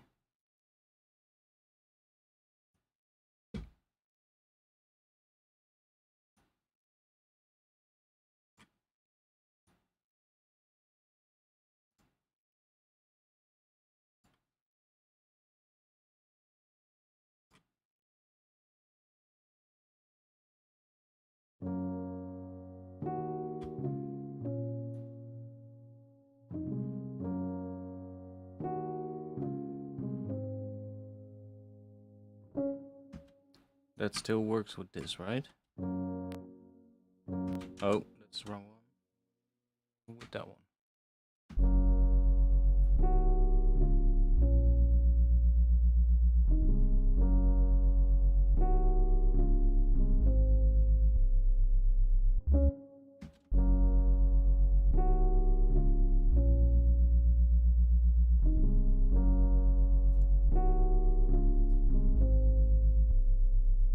Yeah. Okay. Good. Let's think about an intro.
Fucking sub bass blast.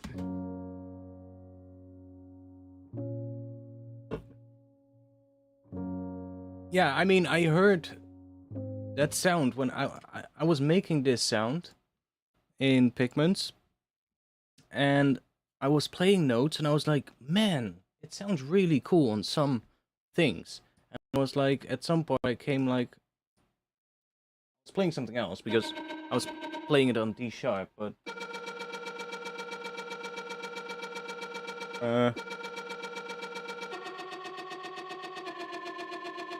like I was playing something else, but I was playing basically that pattern that I have here. No, this one. But then I had like just one of them, so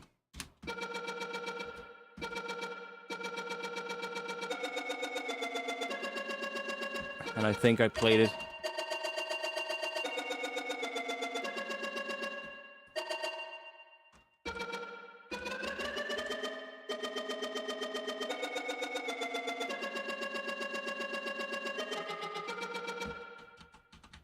Yeah, it's this pattern, but then transposed.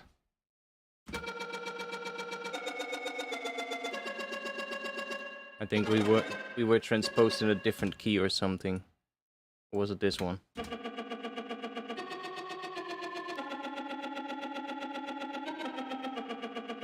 Dun, dun, dun.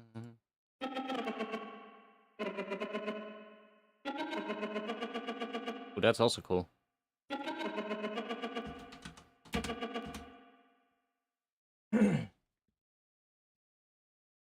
But I'm mostly just figuring out what the chords are at the moment, because that's gonna be the most important thing.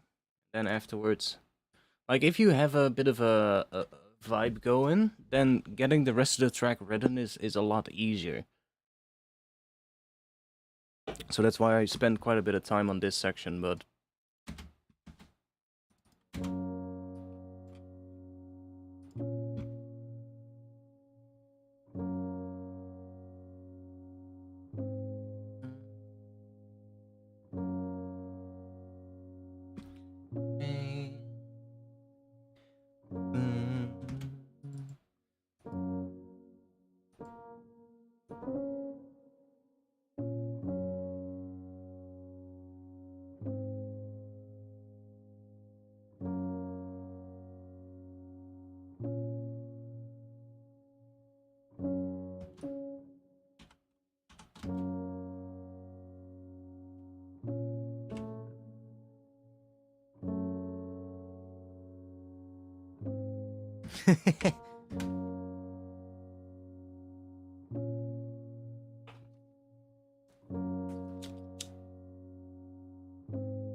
Like the B, there is no B. B is not in this scale.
It's a weird thing, this.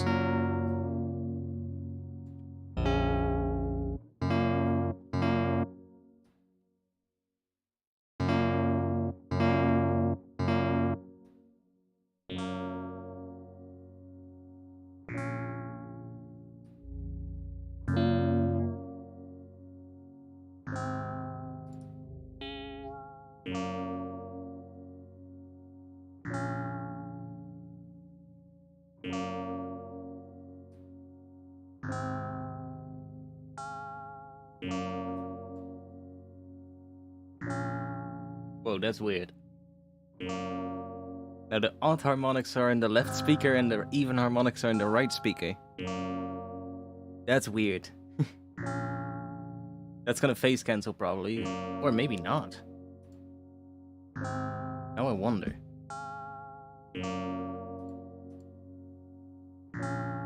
Oh.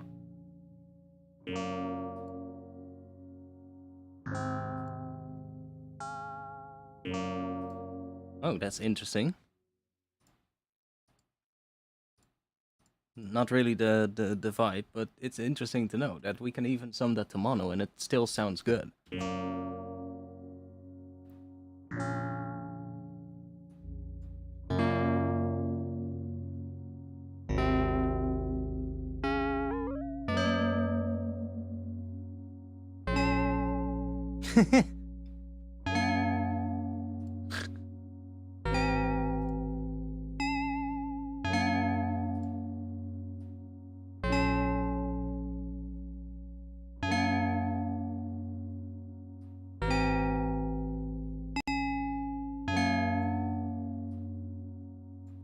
Like I said, making bell sounds is really easy with this.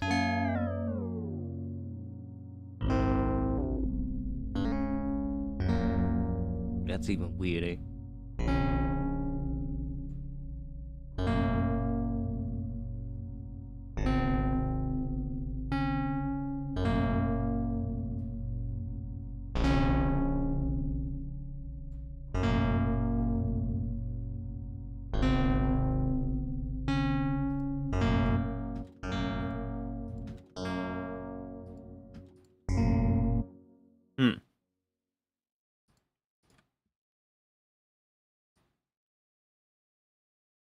More like a saw wave type beat.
Yeah, that's gonna do weird shit, of course, because we have multiple notes. Come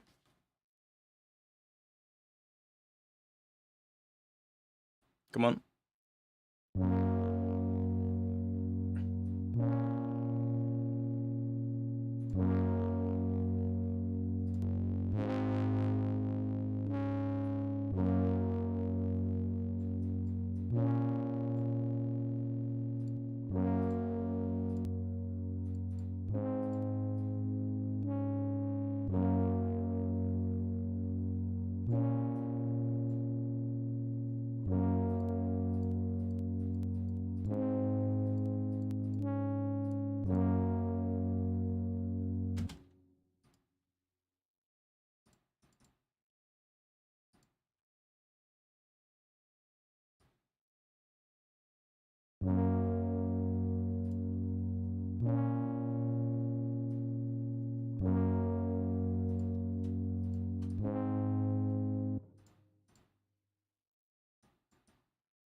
C and F sharp, that creates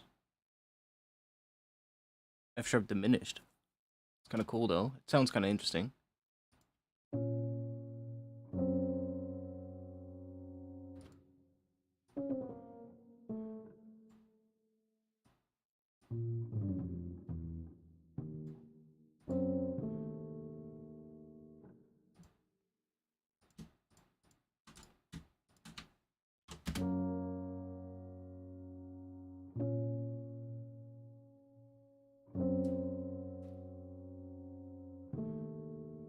Mm.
It does all kinds of weird shit right now.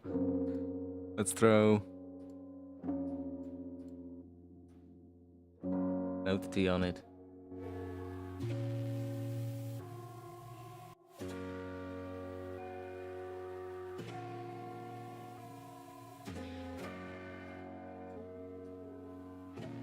We can hear better what it's doing.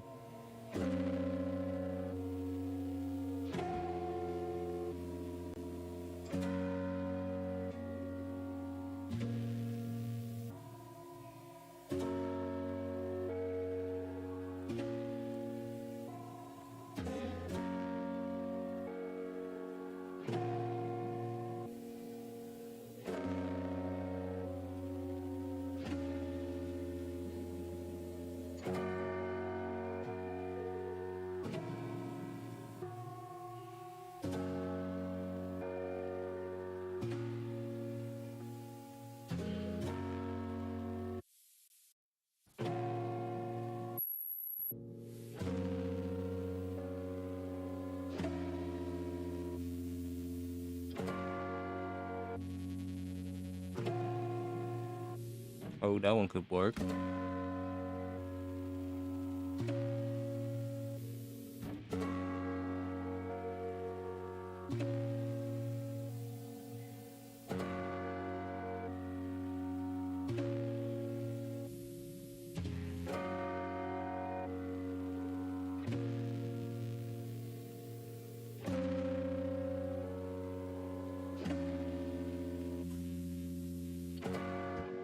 That was kind of cool. Let's see what other one.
I love what it's doing though to it. Like, if I just turn it off, like, right? That's what we have, but it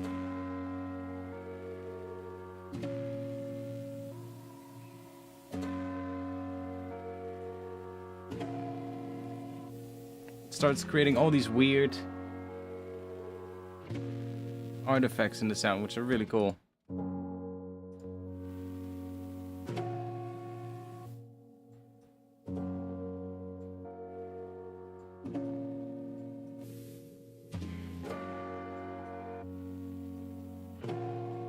It's noisy as fuck as well, but that's kind of nice.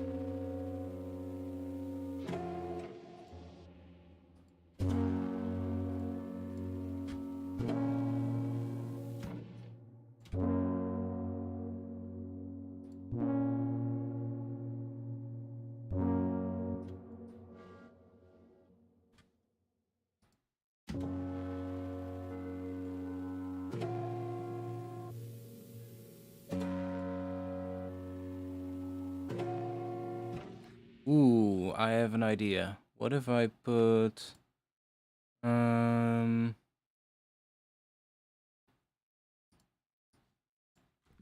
do it quickly with this.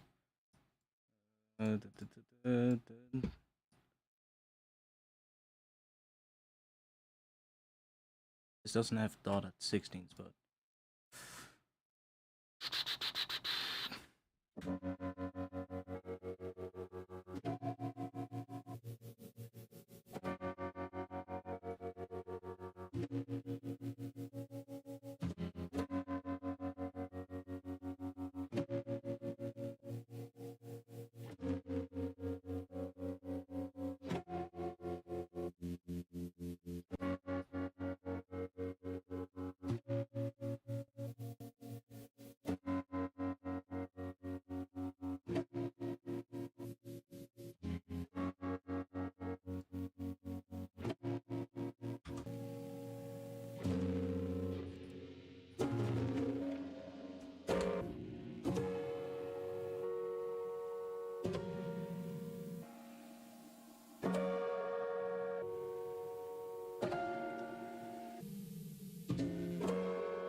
try doing again.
Ooh, what is this one now gonna sound like?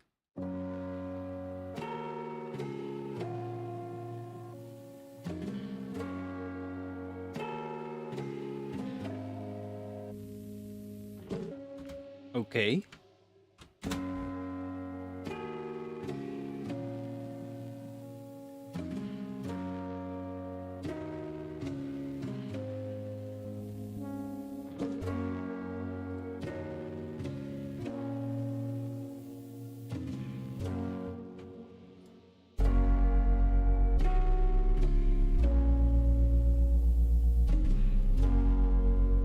Bit much, maybe.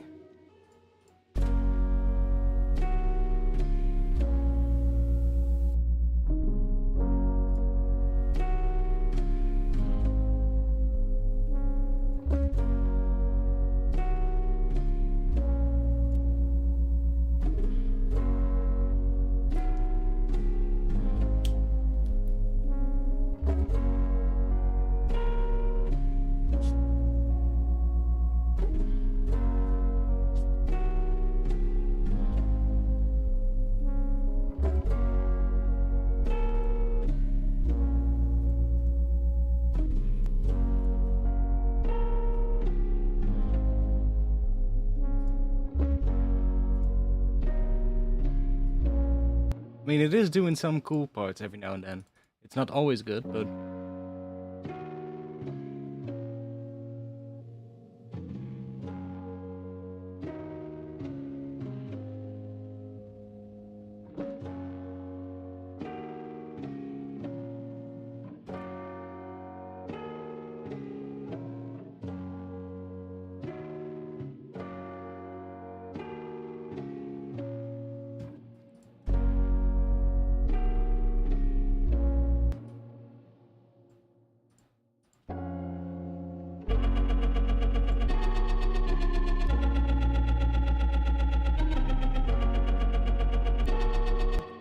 yeah, it gets really weird.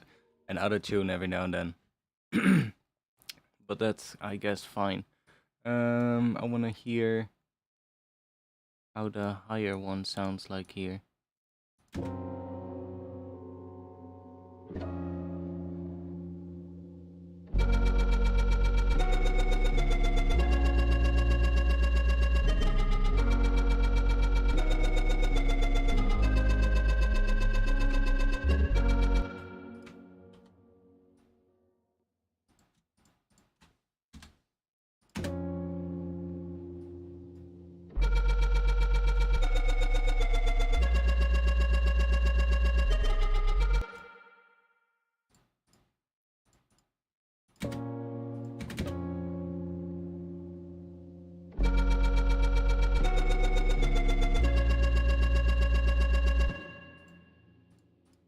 Bass probably gonna have to come in over time, so let's put a utility on this. Just automate the gain.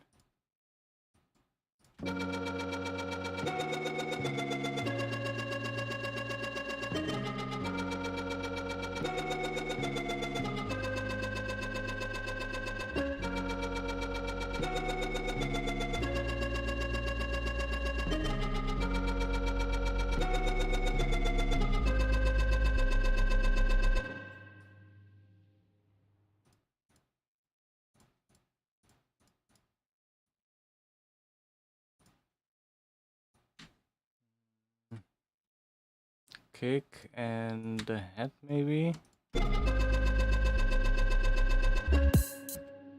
Maybe a different head though, because that's an open head. Or maybe we can use this one now. That could maybe be the intro head, because it's a bit more like that.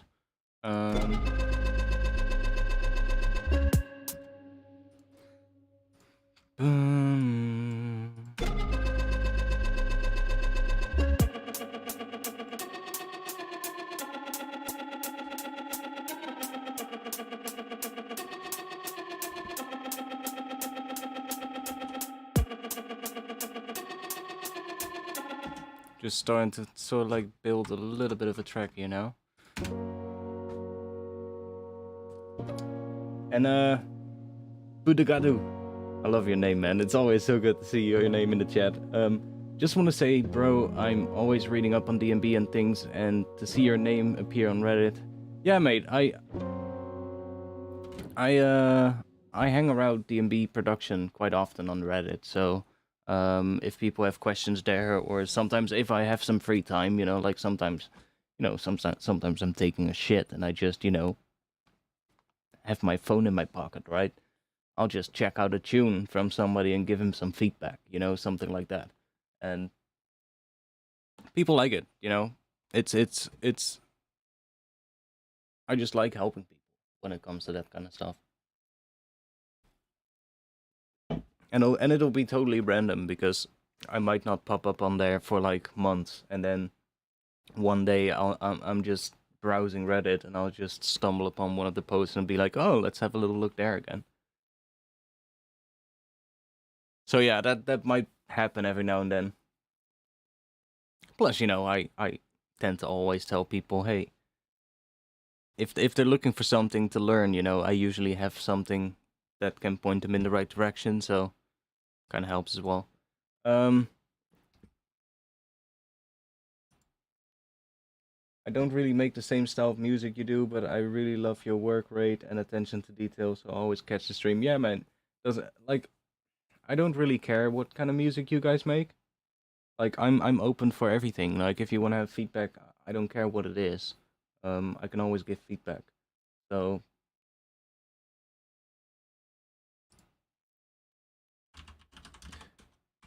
it's more like, you know, I just make drum and bass a lot, but there's plenty of other stuff I like.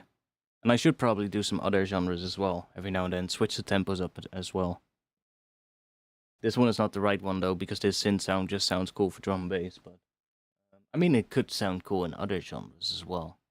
But I feel drum and bass could be a good one for this one. One moment, I need some music.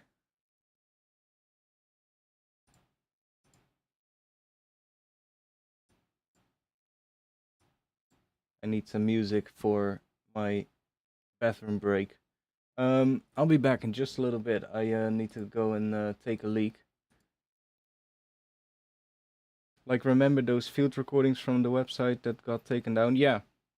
Yeah. I think the pack is down again. It's like, it's so annoying. I uploaded to my web host, but the size of the pack is quite big. It's like, what, 7 GB or something, or 4? What, a couple of gigabyte at least. And because a lot of people downloaded it at once, my web host keeps removing the file. And it's like, god damn it. So maybe I should make an account on one of those dodgy file sharing websites, because the file is way too big for Patreon. I can't upload it to Patreon itself, because Patreon has like a 200 MB limit. So sometimes if I have a pack that's quite big, for like one of the Patreon packs, if it's quite big with samples, then I just split it up. But it's usually like 3 or 4, you know, and then it's usually the content for that month is done, and you just get like 4 parts of a zip file. But with the field recording pack, and the other one was with the breaks, that one was also quite difficult, because it just becomes such a big pack. So it's like, you know, it's like putting it somewhere, and then if I would split that up in parts, you're gonna get like 16 parts or something. It's like, yeah, I don't fancy uploading 16 parts to Patreon and having people download 16 parts one by one, you know? So I was like, well, I'll just upload to my web host, but it keeps removing it.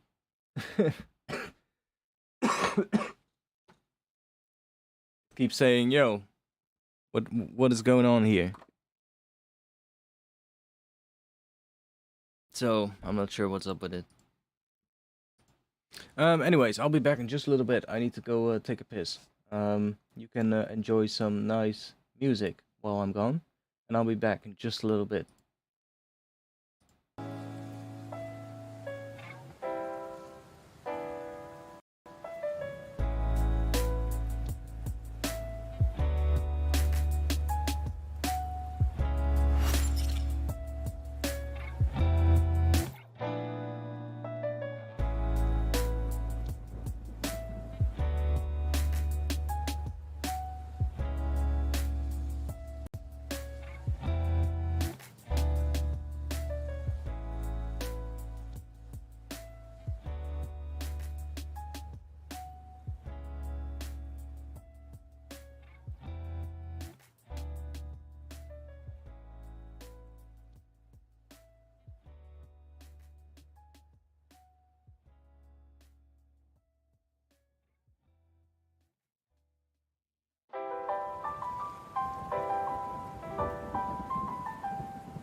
Okay, I'm back.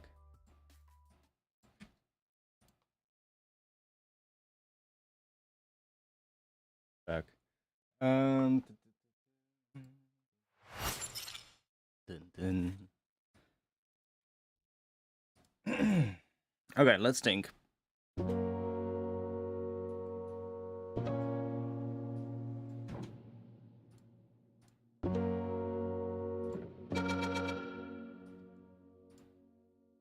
I do want to try out real quick.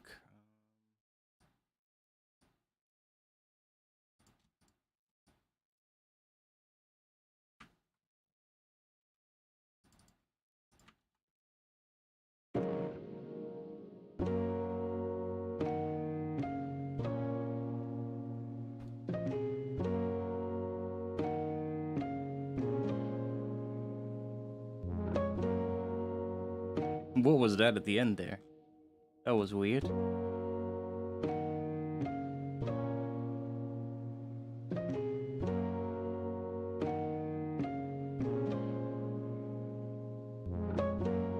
Huh. That's actually quite cool. Oh, that's probably coming from this one. Oh, that delay is quite interesting, actually. Yeah, that's from that.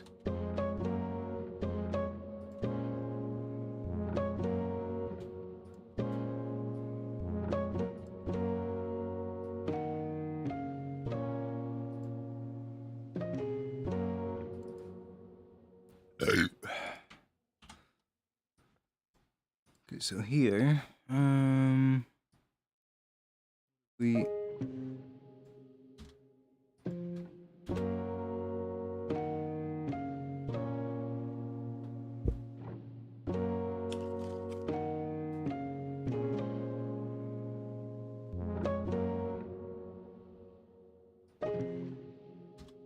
This one sounds a little weird, but let me turn that off.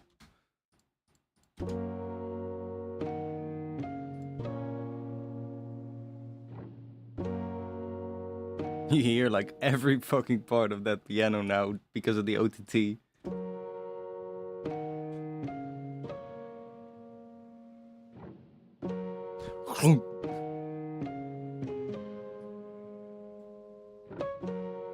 That also here, yeah, that happens as well. That's kind of cool.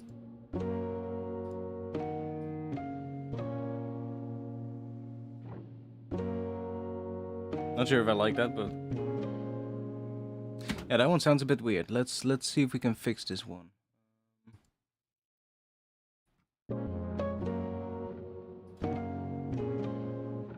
So here it's going A sharp and C sharp. Oh yeah, and here it's doing something different.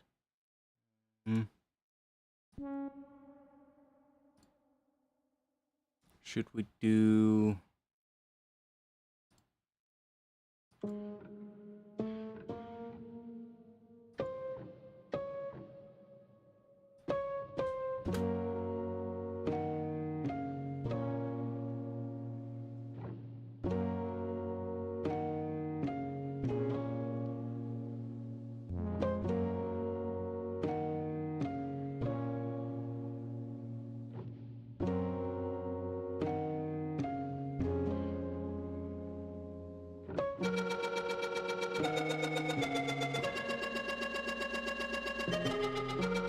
distorted,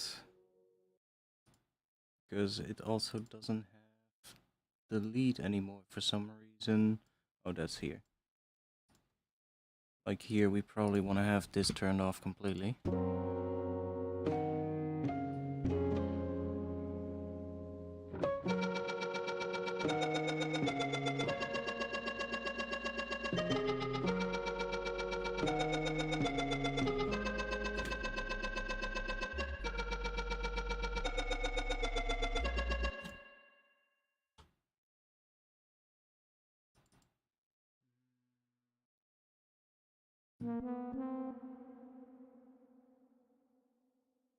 What is the...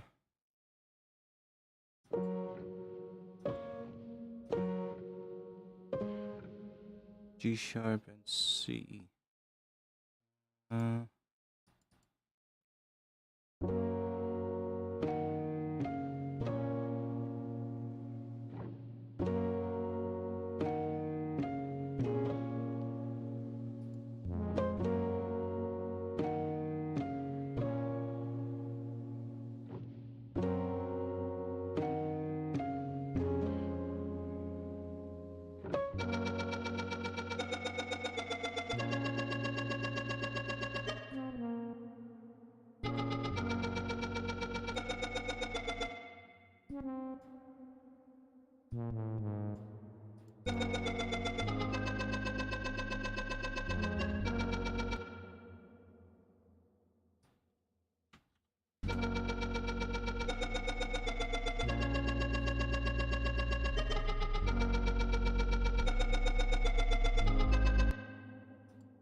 Still a little weird, but...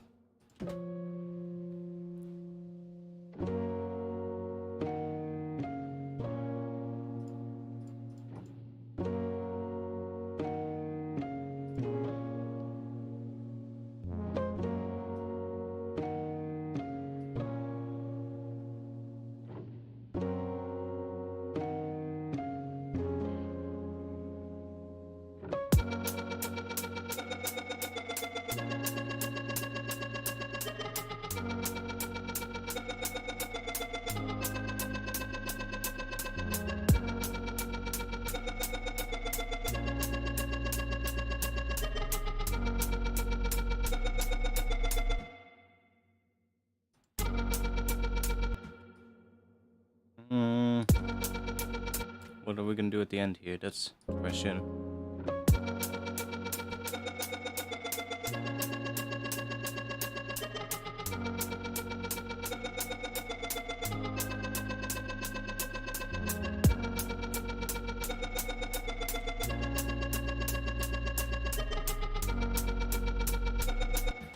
How long is this? 32. Yeah, okay.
Keep the head going, or?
I wonder, can I... Oh yeah, I can pitch bend this, of course.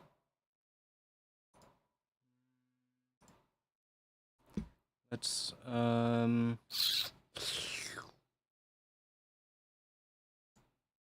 label MPE. Do the same here.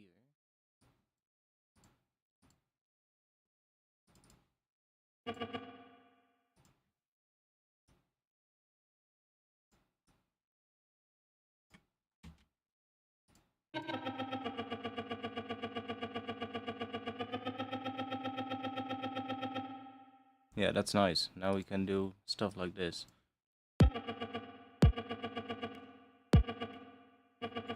So we can even do like stuff at the start of notes, like you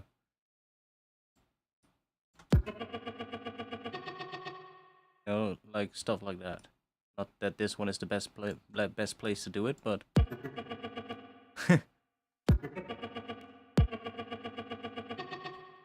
at some parts it might be nice, or at the end of notes.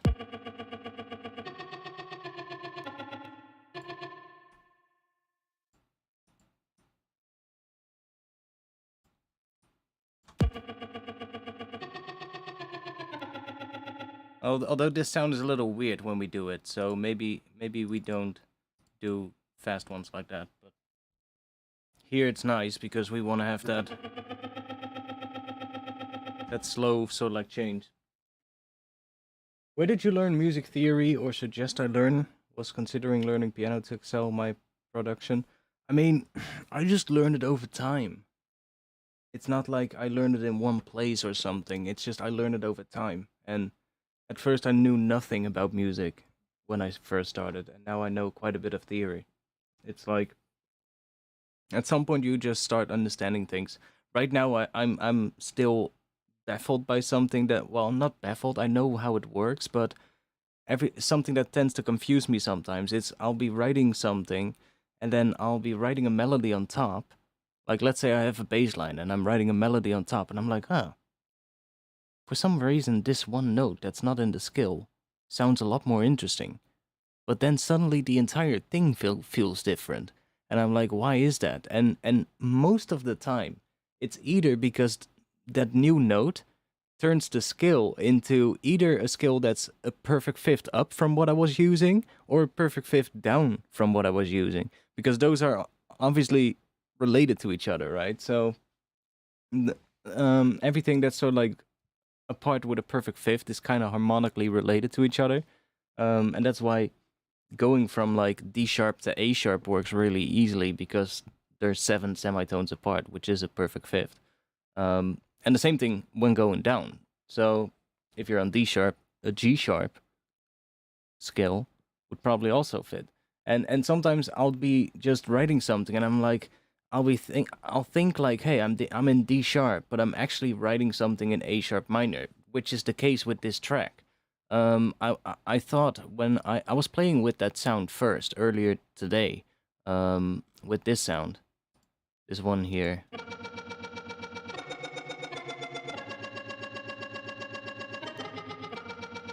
And I can still, you know, kind of go in here and kind of show you what I mean, what I was doing. Like I was starting with a D sharp. Let me arm the track. So I was starting with like D sharp. And I was like, ah, that's cool. And then F sharp is kind of cool. And I was like, okay. But it was a different key as well. So I need to go back. Oh no, wait, I can do it on this one. I can do it on this one. Figure it out.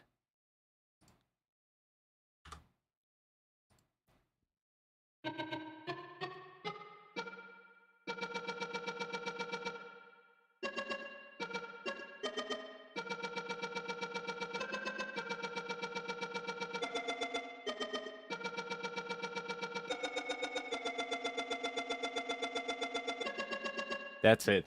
So A sharp.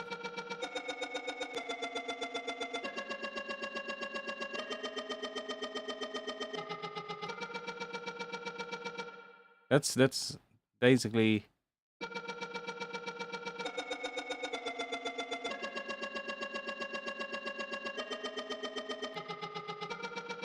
and it just follows certain intervals of the scale, but it starts on A sharp, which is the root. Let me go in here. And I was I was playing with this and I was like, this is actually pretty cool. But I thought I was in D sharp because it was messed up in the pigments as well. But because it's A sharp, right? If you make a D sharp minor chord, that one, 2, 3. So that's the third note. That's the minor third, and then this is the fifth. So that creates a minor chord together. See? That creates a D sharp minor chord together. And I was playing with this one in A sharp, but I was putting a D sharp note in, but it was giving me the sound of this one, which is actually A sharp. So I had a bass note underneath it that was playing D sharp as well. And because of that, because it's a perfect fifth apart, it's basically just playing the top note of a D sharp minor chord, and that's why it worked. And I was just thinking all the time, I'm in D sharp, right? Because that whole instrument was tuned wrong in Pigment. It was a fifth wrong, basically. So that's why it still worked. If it had been like a sixth or a fourth wrong, it would have sounded really, really out of tune. But because it was that perfect fifth, it just didn't sound off. And it was only until I started analyzing the melody, I was like, wait, that's not D sharp. That's like, it's playing something else. And then I found out that, oh wait, I'm in A sharp minor, which is a really weird scale for drum and bass. But I'll show you that it still works.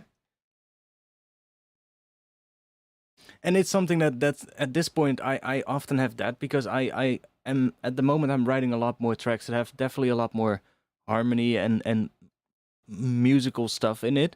Like the tracks that are like close to done, they're pretty heavy still. Like they're still pretty heavy tracks, but there is a musical thing to it, and getting that right it definitely helps when you know the theory behind it. And that's when things get really crazy, you know? That's when you can get really weird. Because I have one track as well where it just doesn't make sense. It's like the only way to explain it that it makes sense is that there's a key change, you know?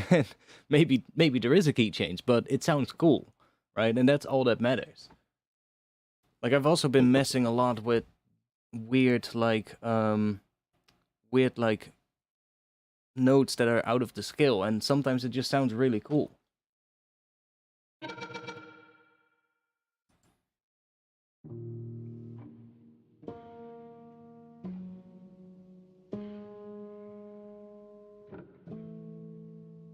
Like that right there. Sure.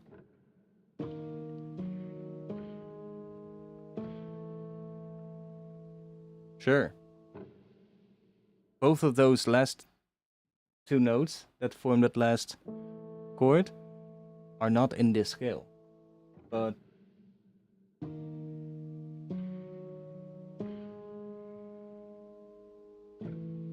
it still sounds cool, right?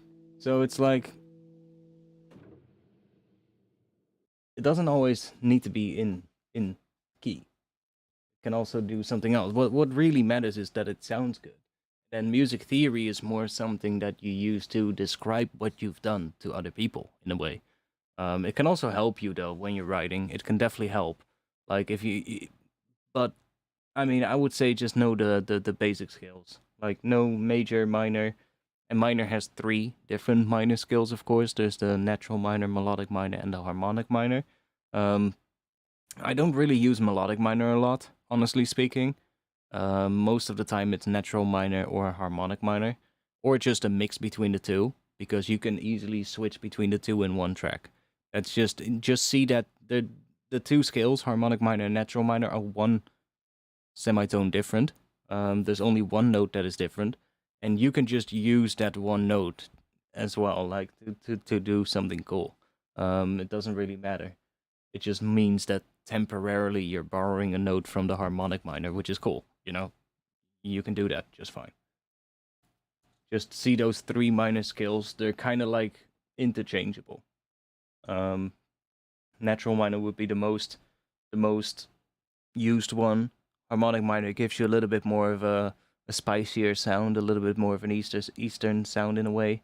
or at least what people associate with slightly more of an Eastern sound. And that's also because, you know, like certain modes are that sound really sort of like Middle Eastern are based on the harmonic minor. Um, but it's if you know just major and your minor skills, then you're already basically pretty far. You know, if you know um, that you can at least play a minor scale or like know what the notes are, so you can program it in without needing the skill tool. You know, that's basically what you want. Um,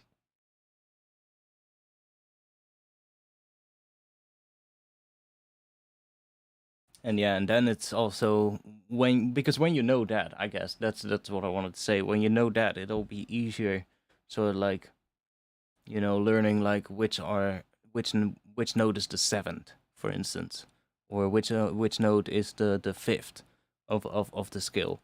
Because then when you're making a chord, right? Let's say you're in D sharp minor, the root is going to be D sharp, and let's say you want to make a D sharp minor chord, then you get the root, the third, which is in the case of a minor scale, the minor third, and then you're going to get the perfect fifth. So those three, if you know what the steps of the scale are, and you kind of know which notes are in there, or you can figure it out when you're playing, um, then it'll be a lot easier to write things. Because it's also then you start learning about like, okay, so when I go from this note to that note sounds better than I go from this note to that note. You know, it's like you start learning which intervals work better than others. But it's a whole thing, you know. Like it took me a long time to start learning things about it. I didn't know shit.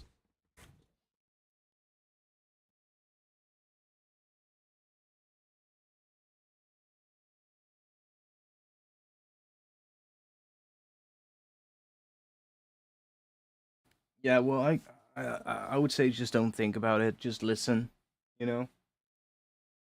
Just listen. That's the most important part. Listen to what it sounds like, and if it sounds cool, then that's what you need to do, right? That's all that matters. Then you can figure out what it is later.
Mm,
that's gonna be weird. Let's do. Ooh.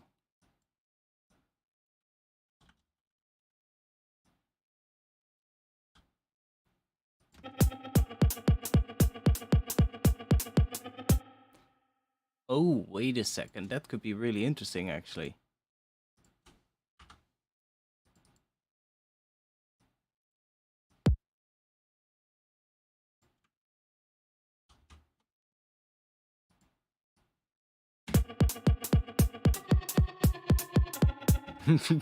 That one was fucked.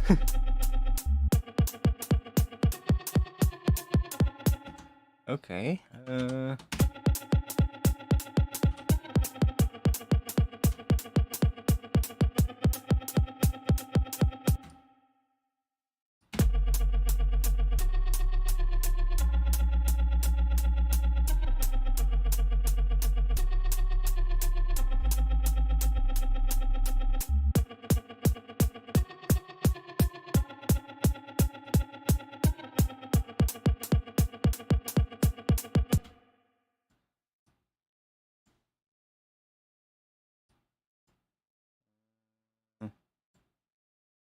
I mean, I can.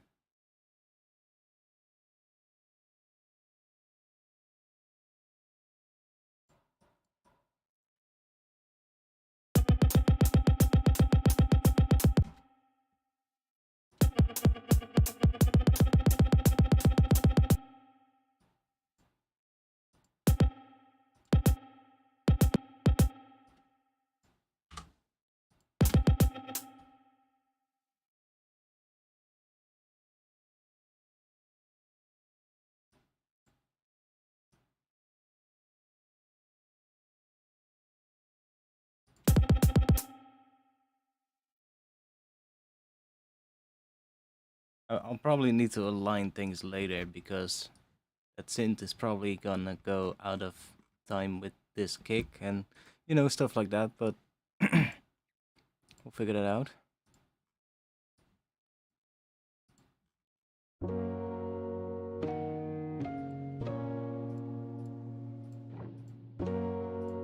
Piano's just weird, but I mean, for now I'll just leave it. Should I put this one back on as well? For good measure. Just because it makes it super weird.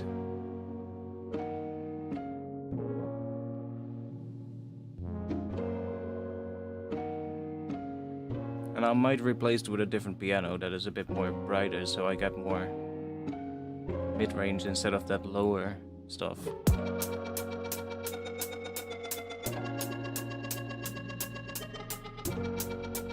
And I kind of want to resample that one as well, like that piano. It has some... Like, I hear stuff in it that I think could be really cool if I run it through a granular stuff, and a granular thing, and then make it rhythmic as well. So it kind of feels like it starts to stutter, in a way. Ooh, maybe we can do that with a bit of Portal. Maybe we can do that. When in doubt, just try it.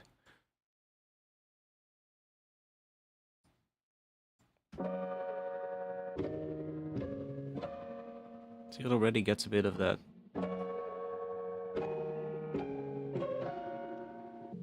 So it needs to be sort of like 50% wet, I guess. Or maybe even just grouped, so you get like one dry and one fully wet. But I'll leave it 50% for now and just lock that, so that we can start going through the presets. And this will be locked. And it will always be sort of like 50% the wet one and 50% the dry one. So now we can just go and start messing with it.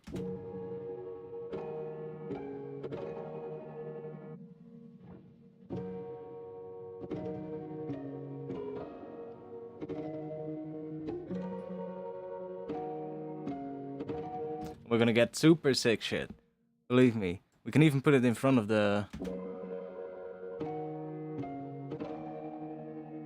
I like it more after it, because then it sort of like rounds the whole sound up again, which is nice.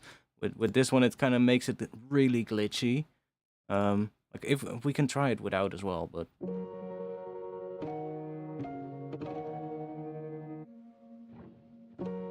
I mean, it's nice. I wonder, in this one, can I make a macro? Can I also... Right. Nice.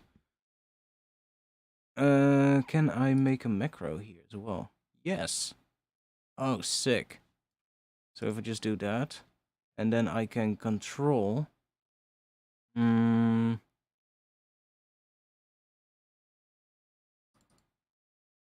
can control the amp of this one and the amp of the other one. Yeah, so I'm not gonna do it now, but I already kind of did it. But I see that I have to go tweak this shit, so I'm gonna do that later. But that's good to know. I can make a macro knob in here, or I can do it in Ableton, of course. But it's nice having it here and then just mapping that to the macro in Ableton. But then I can control the depth of these modulations, and then I'm also going to map the amount of this one to whatever position it's set here, which is like 17 and 18. So I can make this one go from... Or wait, we also have a mix.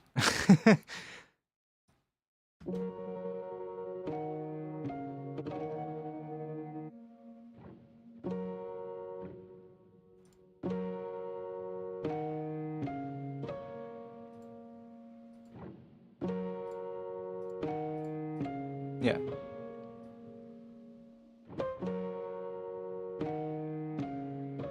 I didn't have to make a macro. I just have a mix knob, so that's fine too. See, we can bring it in to make things weird. And that then going into the portal is probably going to be really cool. But I'm going to leave it up now so that we hear all the weird shit that Portal does.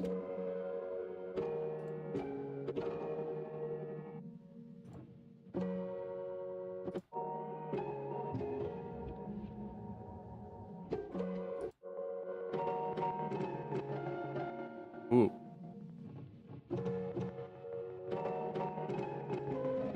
It gives us the weird rhythm.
these are timed different as well, so...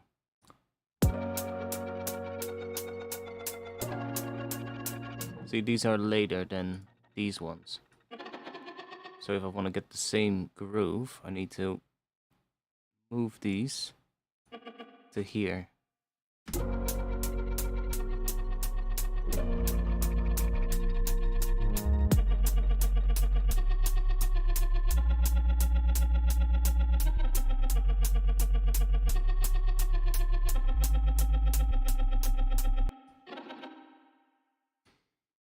Because that makes it kind of sound cool.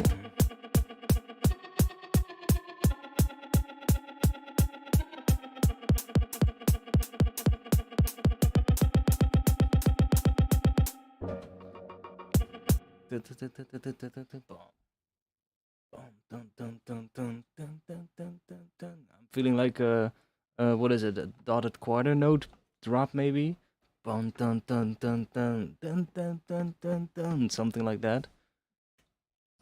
Kind of a bass. Kind of an 808 kind of bass or something. I want to mess with this portal though. This patch is alright, but I'm just gonna save this one. Save. Range swells. Edit it. I should make presets for Portal because there's some really cool stuff that you can do with it. I should use it more often for making presets as well. Maybe I should do a pack for this on Patreon. Could be cool. Let's see what else we got.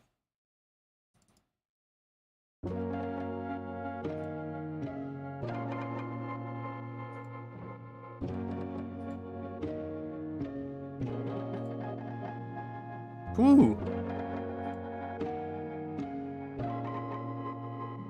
It's weird because of the unfiltered audio one, because of the spec ops, but that's why I say this one needs to be resampled, so you get like the best parts, because every time I play it, it's slightly different. And what's different is those resonances in this piano. See? And sometimes they're out of tune, sometimes they're slightly out of tune, but sometimes they're really out of tune, and those are not good. But sometimes they're just slightly out of tune, and that makes the sound more interesting. It's more, you know, it just sounds so much better. That's what I'm learning a lot while I'm sound designing patches as well. It's like, you want to get like some kind of inconsistency or imperfection in the sound, right? Because you're making electronic music, and the thing with electronic music is, or I mean, it doesn't always have to be like that, but I feel like some parts of a track should have that. You can have parts that are really static and really, really sort of like digital, but I feel like the thing with organic music is that there are imperfections, right? And it's those subtle imperfections that make it interesting. And when you bring that sort of like thought process into electronic music, you're just getting so...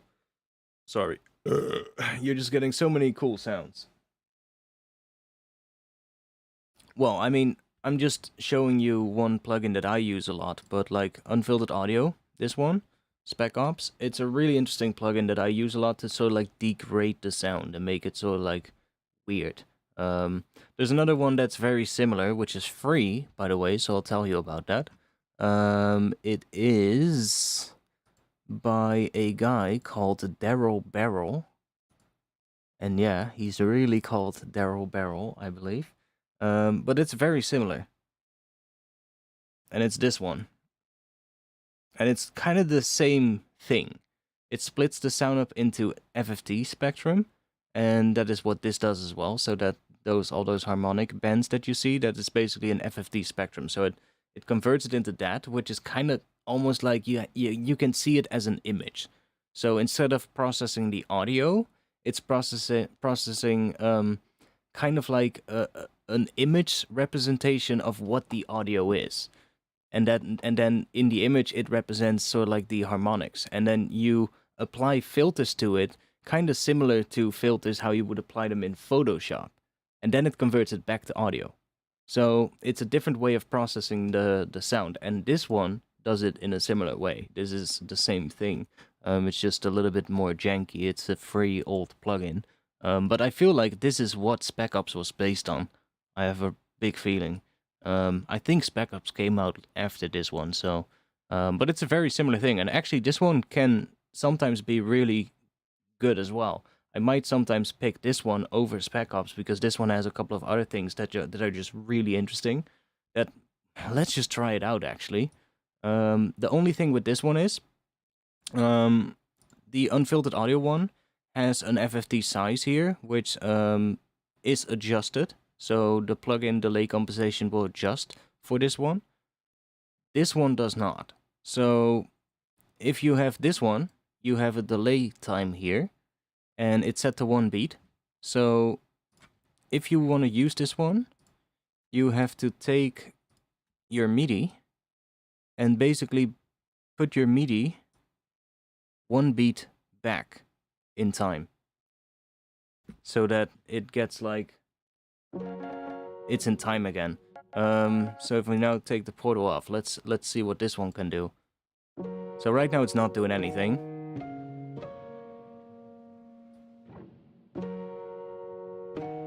So it's just like that. Let me loop this one.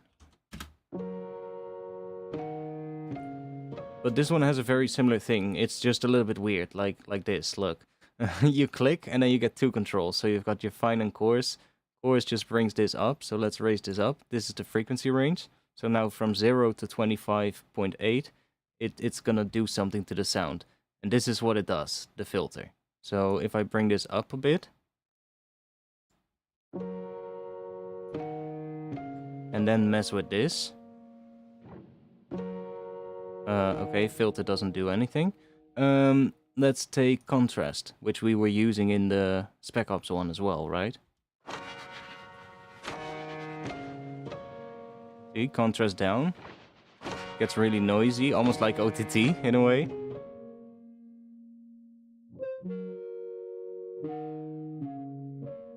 See, so it now kind of makes it into almost like sine waves.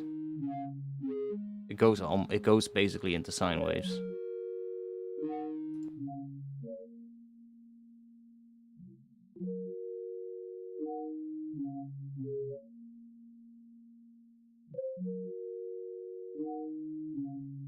Which is really cool. And that's an effect that the other one does not do. I don't think if we go to 100% on the compress on this one, it does the same thing. See? It's similar, but it doesn't go all the way down to a sine wave. Set to 18. Whereas this one goes down to basically a complete sine wave when we bring it up. So it has a, you know, kind of a different sound, but it's really cool. And it has other filters as well that are pretty similar, like it has smear, which Spec Ops has as well. Which is so cool.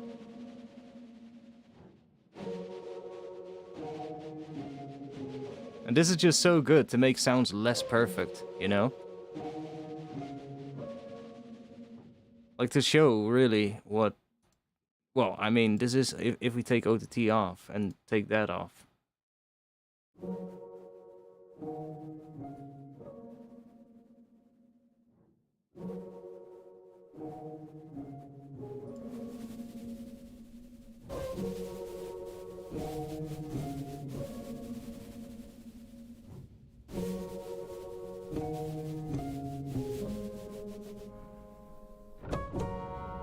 And the thing is with these bends, like you can apply certain things to just a bend, but that makes more sense if we start using the shift or something. Like shift is gonna be like a pitch shifter, so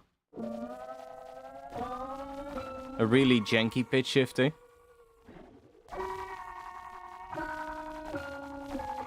But that can actually be cool because it adds a lot of imperfections, right? So, but now let's say we only want to do that for half of the sound, so only from like 450 hertz and up. Now we get a gap in the audio.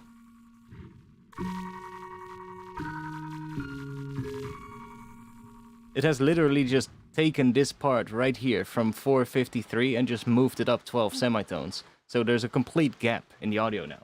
Like if we would look at this on a spectrum analyzer, we probably will have like a gap there. Voxengo Span Plus, let's put it here. See? It's just a gap.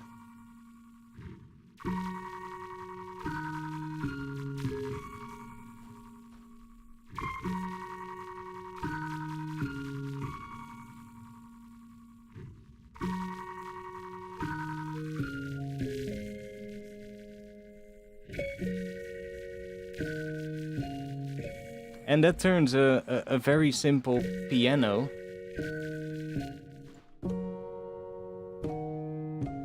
into something really weird. And that could be a very interesting way, you know, to make something a lot better. And these shift ones are pretty cool. There's also these harmony shift or constant shift that does it in hertz. You can also go down, of course. Get like all kinds of weird shit.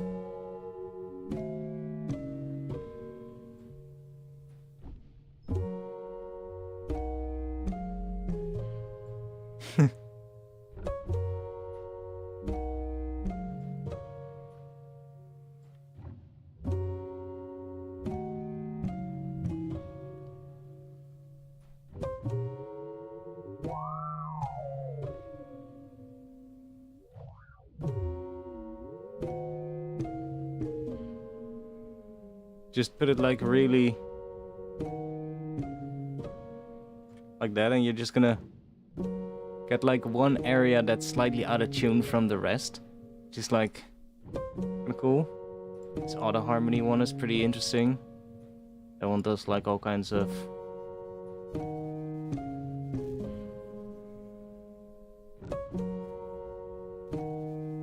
let's see, where is it? How do we do that again? Oh, there we go. That's the auto harmony. That one was pretty interesting, but how did it? Oh yeah.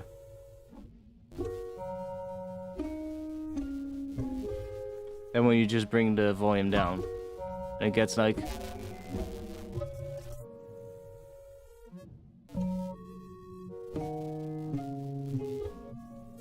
it's like super weird. And those high, crunchy, glitchy parts, if you don't like that, just put a low pass on it in front of the OTT. Just do like a low pass. Just roll that off.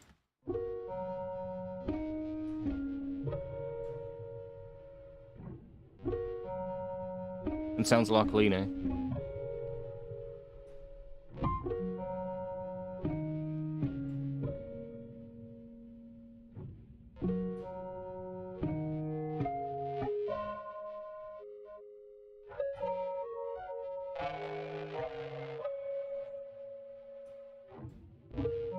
I love this thing, it's so weird.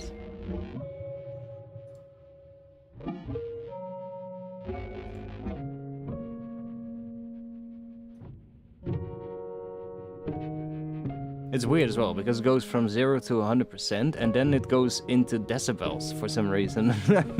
No clue why that is, it's just... I never understood that, but it doesn't matter. It's like, what matters is what it does, right? And it's just, it messes with the sound in such a weird way.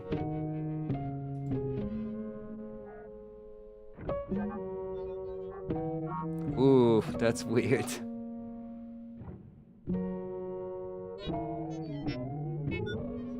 It's like a warp. So like warping vinyl kind of effect, but then in FFT, which...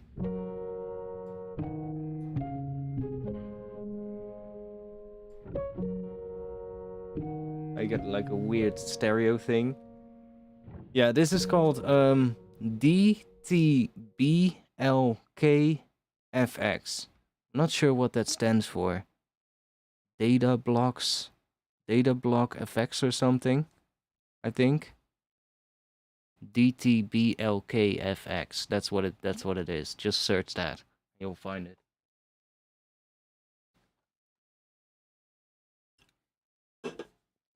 And I had this I had this for a really long time, just never really used it. And then I started using it a little bit, and I was like, oh wait, this thing is actually really cool. And then I saw Spec Ops. I was like, oh fuck, I need to get that as well, because that is kind of the same thing, but then different. But Spec Ops is obviously not free, so if you want to get the same thing, or a similar thing, get that one.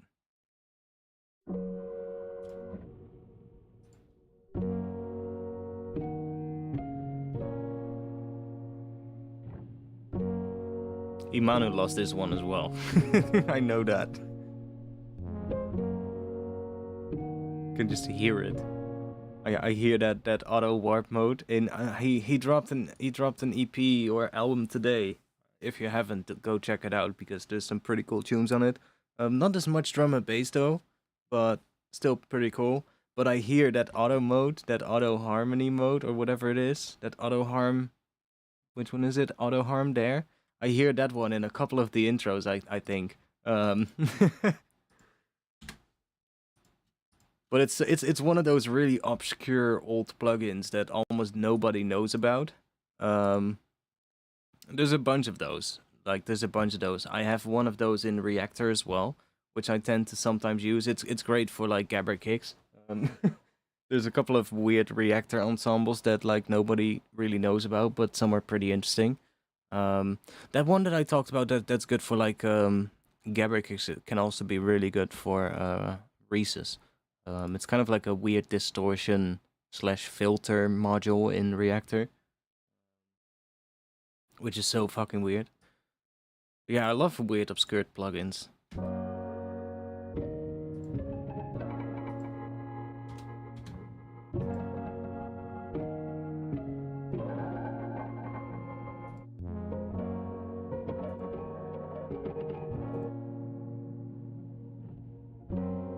This one is not as obscure, but pretty well known, but it makes obscure sounds though, which is what matters. Like Portal just makes anything sound more interesting.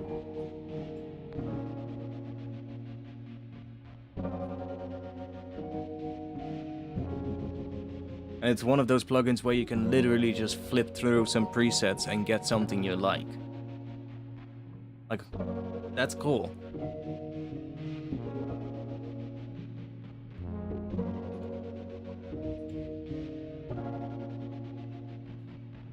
With crunch at the end. That's nice.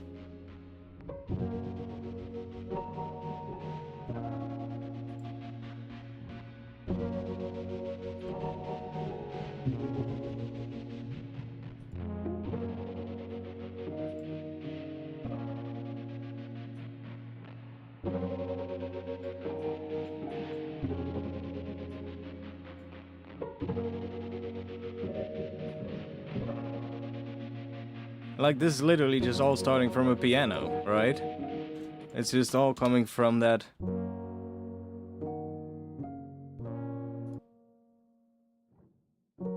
We're hearing it with the other one, but... So, like, literally that piano is just now...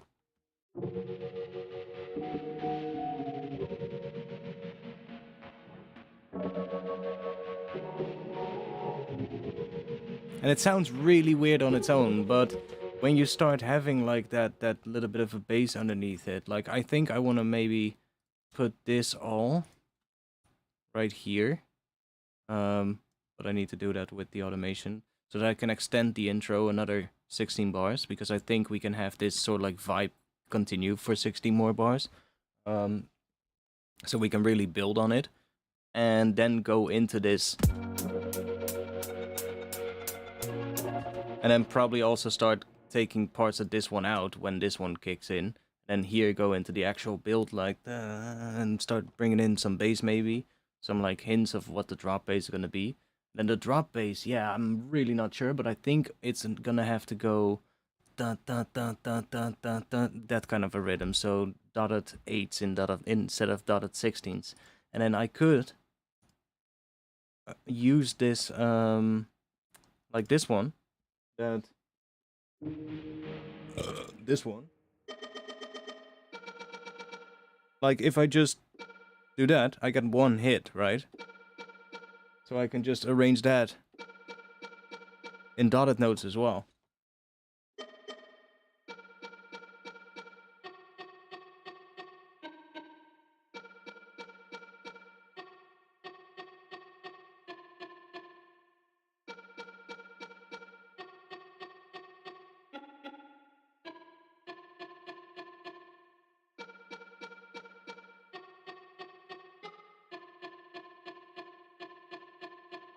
Like I can arrange it like that, so we got like a dotted rhythm in the drop.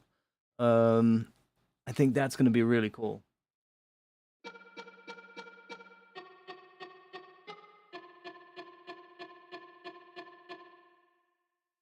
Dun dun dun dun dun. Yeah, no, I don't. Maybe half time in sort of like the B section or in the second drop maybe, but not really feeling like making a half time track. But like bum bum bum bum bum.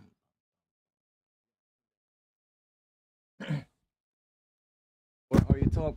Oops. Or are you talking about halving that rhythm like I am just describing? That's also an option, of course. That you are just thinking about the same thing. Just the note length. Yeah, exactly. So you're talking about exactly what I was talking about.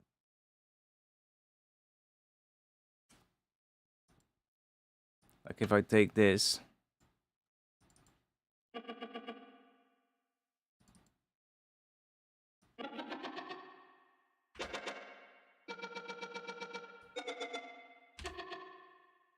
It actually has the same pattern as what I was just doing. Dun, dun, dun, dun, dun. Or the same pitches. Like, it's just literally... This is the length of one. So, if I just do this...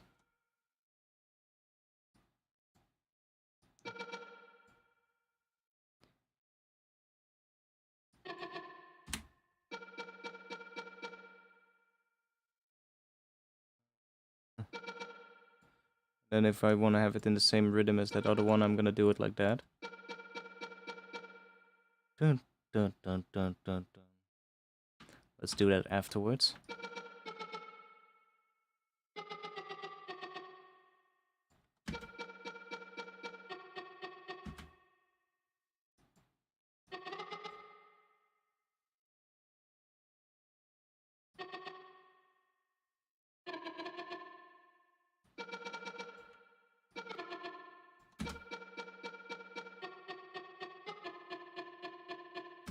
Haha.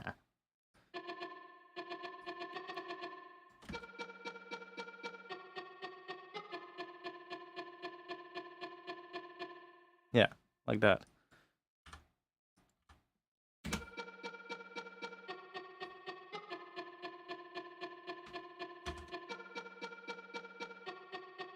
So then, let's see if we put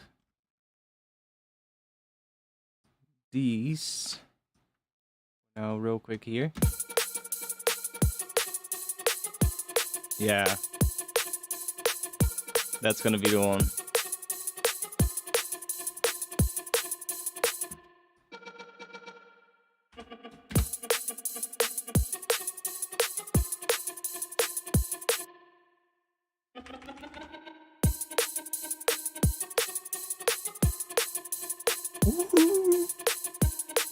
We can also throw that one in every now and then. But that's the best option, for sure. And if I then make them... What was it?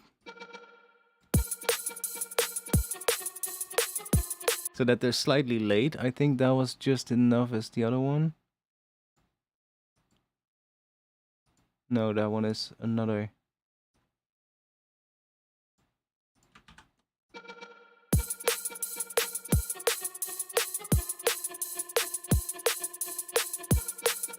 So now it's a little after the kick, which is kind of nice. That'll make it easier when we start sidechaining things as well, because then it doesn't get completely sidechained away. Because it's slightly hitting after the kick.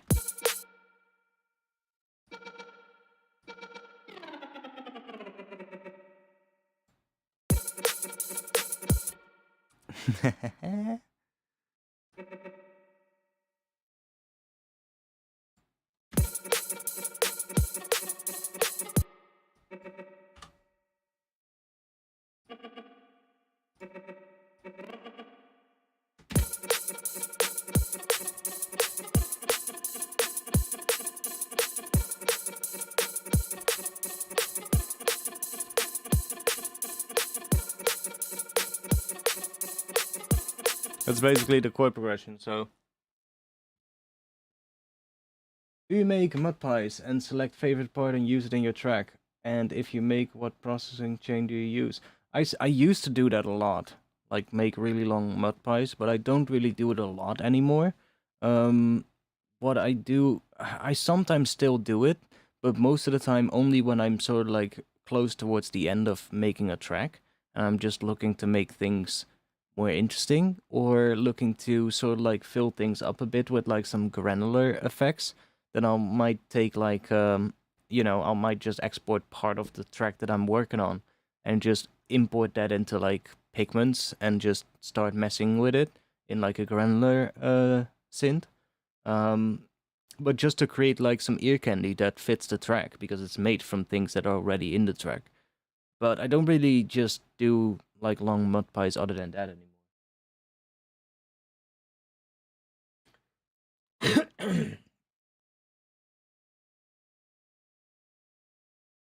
But sometimes you need to, like, with this piano,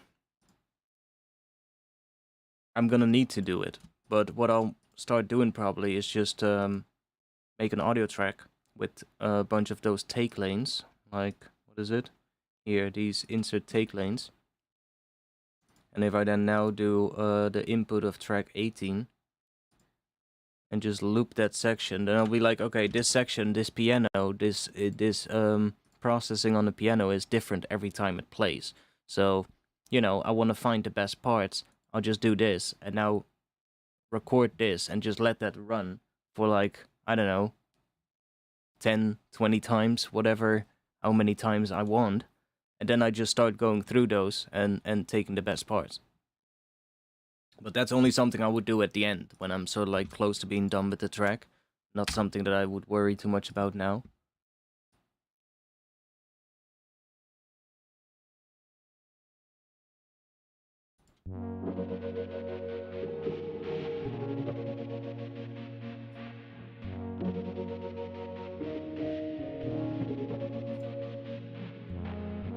Oh, this one is on again as well. If we do that, it does sound kind of cool with both of them on right now. What is that doing? Warp mix. Ah, it's just adding a bit of warp. So it sounds kind of cool. Then we have to bring this one back a beat.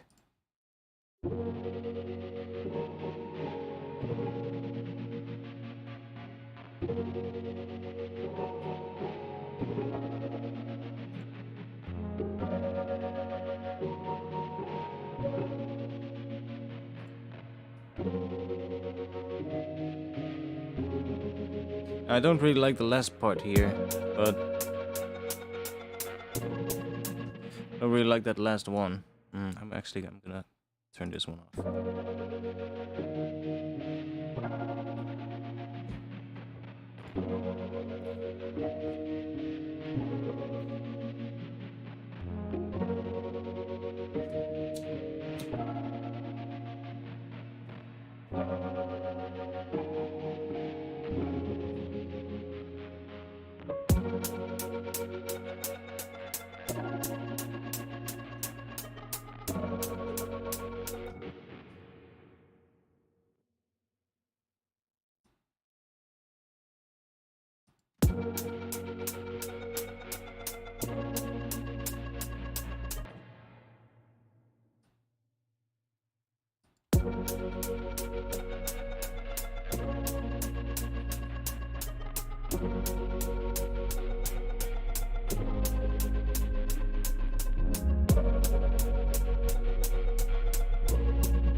This obviously need layers as well.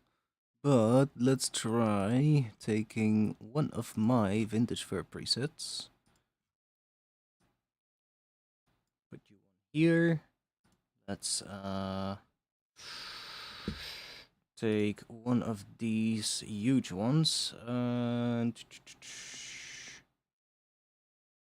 Maybe that one.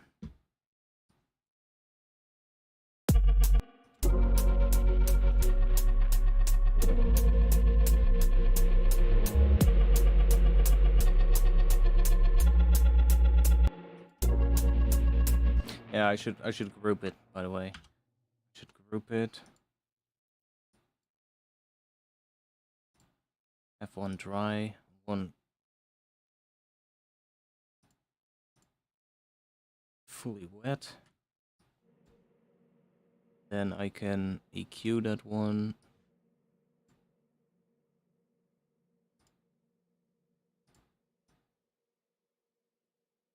And then I can do that. Let's come on, whip. Something like that. We can map you to the macro. And it's gonna go wee. It's gonna bring one in. So.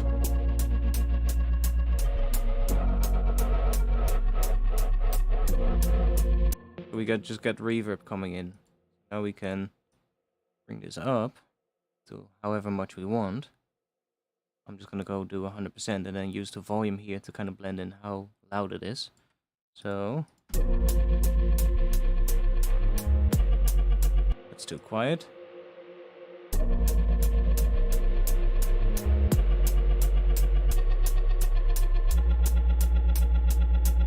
And because I set it up like this and didn't do the automation in here, I can now just flip through these presets. So I can now just go and do this. Take the first one. And we get a different sound. Now it's a little bit quiet, so I'm going to bring it up a bit. Bring that one down a bit as well.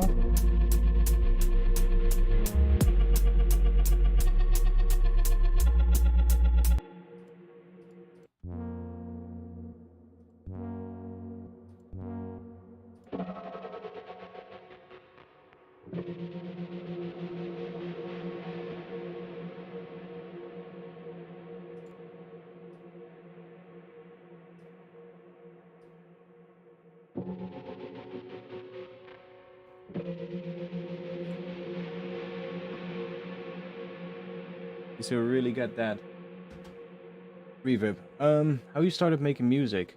How I started making music?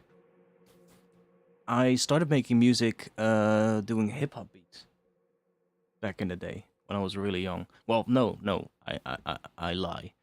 I did start making hip-hop beats. That's when I started getting a bit more serious. But the first time I started doing music, I was 11 or 12 years old. I was a little kid who got his first computer, and it was a shitty Pentium 233 megahertz, I believe. And it came with a CD that had Magic's Music Maker on it, a really early version of Magic's Music Maker, and there were like a bunch of shitty house loops on the CD as well that came with it. So I started with that, and everybody around me, I come from Rotterdam, which is a city in the Netherlands, and everybody around me used to be involved in some kind of way with either the gabber, so like the hardcore music, gabber music scene or the hardstyle scene, and a lot of like famous hardcore and hardstyle DJs actually come from this area, and a whole bunch of them, well, a lot of them are pretty close here, and I grew up around people like that, like so many people listening to that music. So when I first started, you know, when I first got a piece of software, the first thing I obviously tried was what happens if I put a house loop at 170 beats per minute and run it through distortion, basically. So that's how I started. Um, then I started doing hip hop beats when I was like 15 years old or something. That's when I started doing hip hop beats because I didn't really hang around myself with hardcore people. It was just like it was kind of difficult to not not listen to. It's kind of difficult to not get in touch with people like that because they're everywhere, right? It's a little bit less now, but yeah, exactly. It's like it started right here. This is where it started, that kind of music, and right around the time when I was young as well. So it's like it started a little bit before that, but when I was young and when I grew up, that's when all the big parties happened here. So like all the big famous old parties like Thunderdome and all those parties. That's all from the time when I was growing up. So it was kind of hard to not see it, if you get what I mean. And I even went to some of the parties just because all my friends were going to them, right? So it's like, however you like it, it's kind of was a part of me in some kind of way. But I loved hip hop a lot more. So I was that weird little kid listening to hip hop while everybody else was bouncing around, and I was just like listening to hip hop.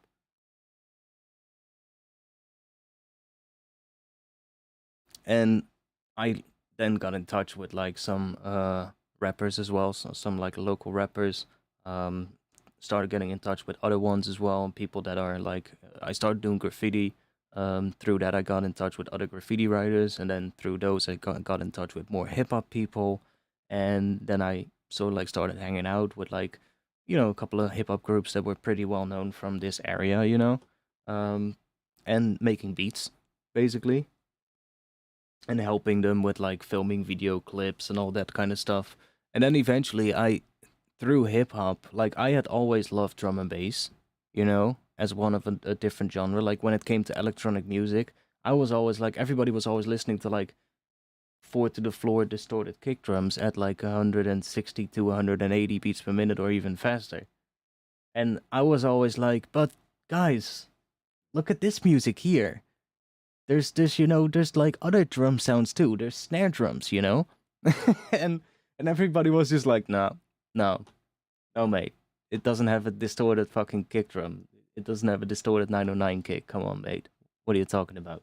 And I was just like, yeah, but like, okay, well, but this then, it's break chords. It's just as heavy as what you're listening to, and people they wouldn't understand, But as somebody coming from hip hop, I love drum and bass a lot more because drum and bass is basically hip hop at two times the speed. So it's like it felt a lot more natural for me, drum and bass.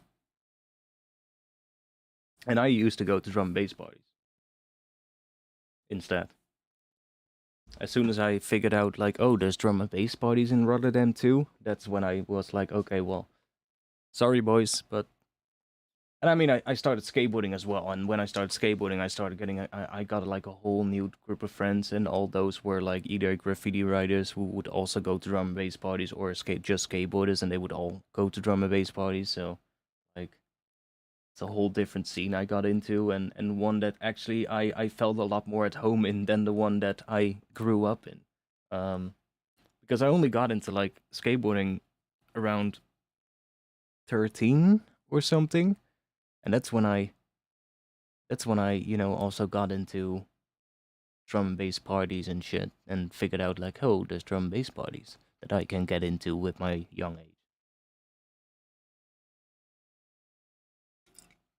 Before that, I was just the only place I was able to go to was this youth center here in our village, and the only thing that they would do was have like hardstyle and hardcore parties in the weekend because the local DJs would, you know, play there and would just, you know, practice there. So that was the only option. That was the only place, you know, I would be able to get into when I wasn't like 16 yet. So, how did you add the fade between the two chains? Just if you have two chains in here, just click chain here, and you get this. So, I'll do it again. It'll look like this when you open it up. So you just select these two and just do that. Just drag them out like that. And then you just select the one that has the effect on it. And you drag that top bar to the right. And you can drag it all the way to the right, but I usually do like 126. So that the last one is at the maximum volume. I think it's still not at the maximum volume when you do it all the way to the last one, but doesn't really matter too much. It's super small detail. And then you just want to basically right click on this bar right here, because there's a little thing here, that highlighted thing right here, because it's currently set to the last one. But see, if we move this, it starts going down and up. It's probably right here if you open it up. Just do that and map that to a macro. And then you get it right here. And then you can just morph from one into the other. You can also, like right now I'm only bringing in the reverb one, but I can also say, take the top bar of the bottom one and do this. Then it's going to morph between the dry and the wet. So this is also how you actually set up a dry-wet rack in Ableton. You don't do it with the volume here. Almost everybody does it with the volume.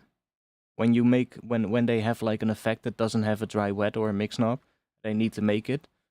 Almost everybody does it with the volume, but you don't want to do that, because if you do it, the volume dips down in volume when it crosses over between the two. It will dip down in volume like with 3 or 5 decibels, I believe, which is quite a lot, and you'll hear that. But if you do it this way with the chain, it doesn't do that, because it's a linear sort of like crossover, whereas this one is not linear. If you do it with the volume, it's sort of like a little exponential or something, and it just you get a little volume dip, which is kind of odd. So always do it like that, and then you just have like a dry wet rack. Now if I would play it, the dry sound would actually go away, and just the reverb sound comes through.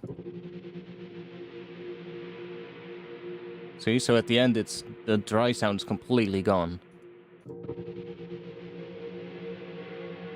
which is kind of cool actually. If I do this,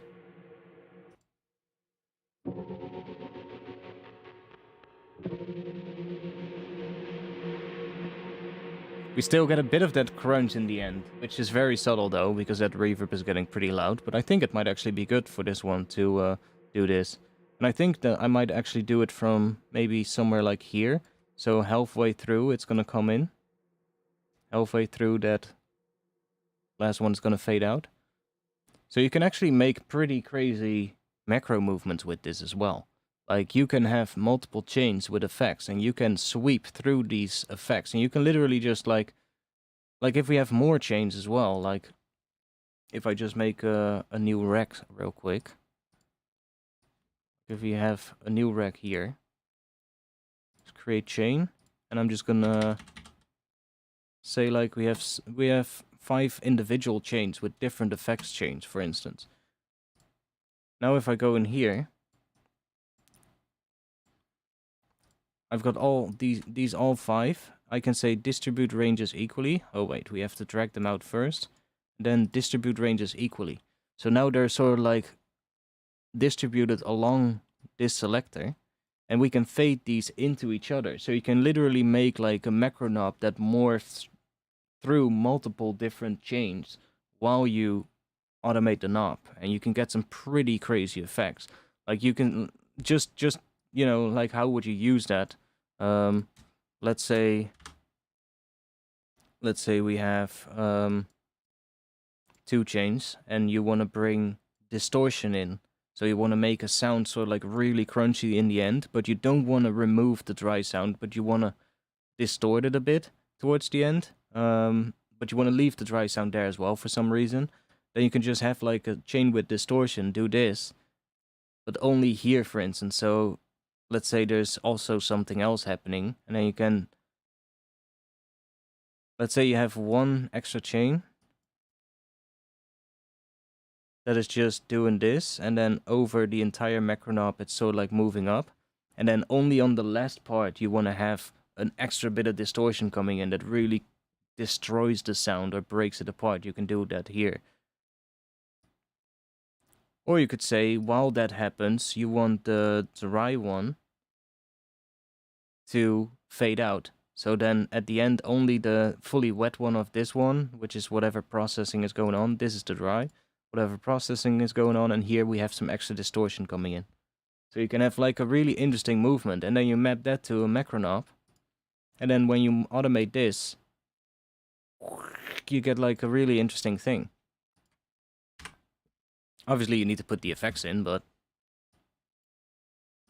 I should use it a lot more, because it definitely makes Rex a lot more powerful. 2 chains. Hey.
Yeah, I'm gonna see what we're gonna do.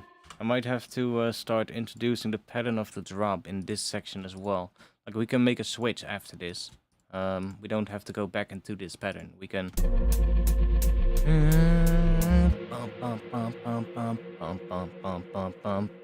See, we can start building in this pattern probably. Might be better. Like going...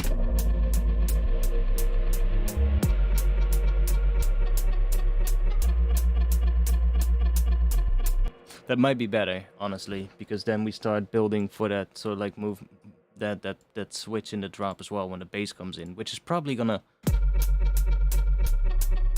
I kind of like it with that subby one underneath it that does a double time pattern.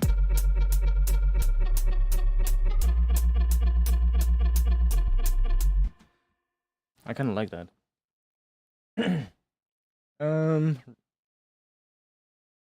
The preset swapping is a really cool way to explore. Yeah, exactly. I love that.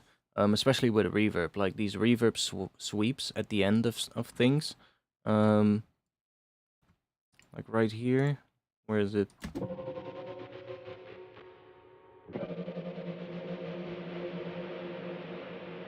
That one sounds alright, but I still want to try a couple of the other ones.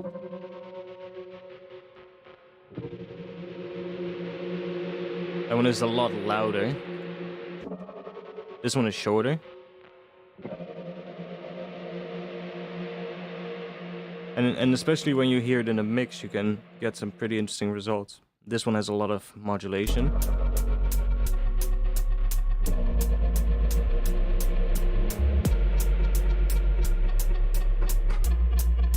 And I might as well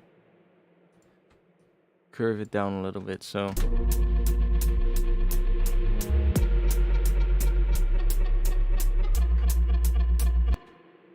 But we can still play with this one because all that automation is happening outside of the patch. So... Ooh, that one is sick. That one is nice. I also made all the presets with 100% mix, especially for that reason. So you can just group them in a rack and you can just flick through presets and not have to worry about what the mix is doing. Can you do one stream or video for Terraria Pigments and Granular Synthesis? I have been thinking about making a video for Granular Synthesis with Pigments. It's pretty cool. I used a lot.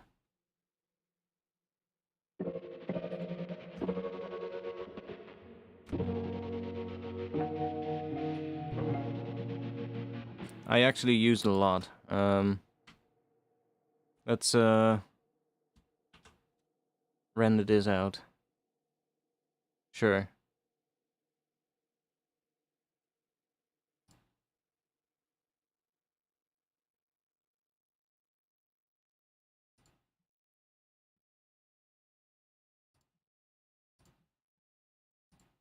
No. There. Intro, piano, and sauce vibe.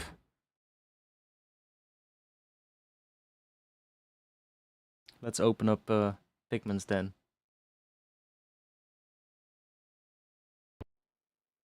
Like the main sound here is also made in Pigments, this one. This.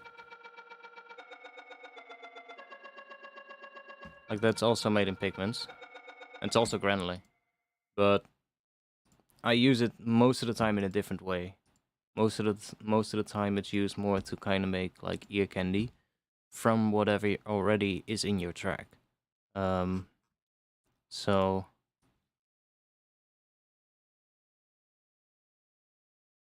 yeah, I use it a lot. It's a great synth. Honestly, it's a really good synth. But like it's really good for like making. So now we have that intro thing basically, and we can just turn that on, and let's give ourselves a note just on C3. So this is just gonna be the same note as what we put into it. And if I now do this.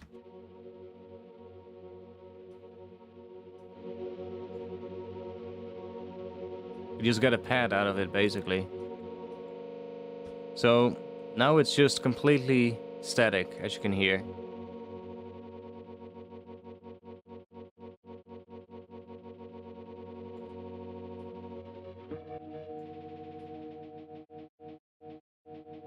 See how this is how I would start using this. This is definitely going to be a layer in the intro, by the way.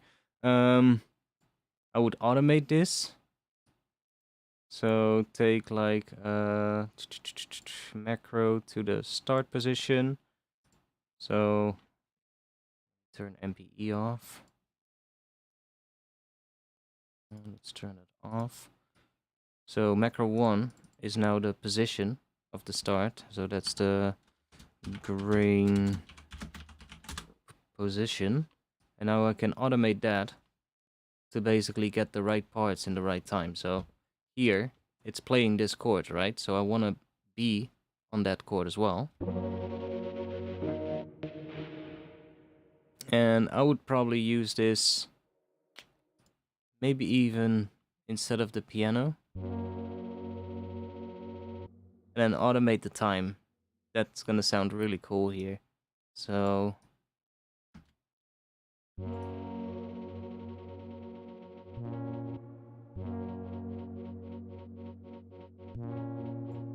And then here you want to make it go to there.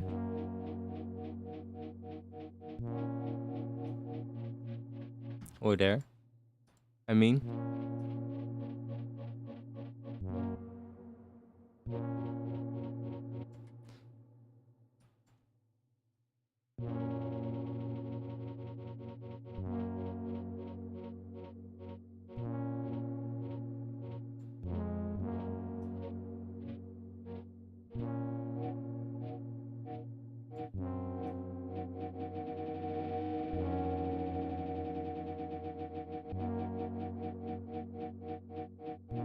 And that sound, that main sound was made like this. It was, I just did this, dotted notes here and then dotted 16ths. And then I mapped a volume thing, I think it was, that looked something like this. That was also set to a dotted 16. And I mapped that to the volume here. Function 1 to there.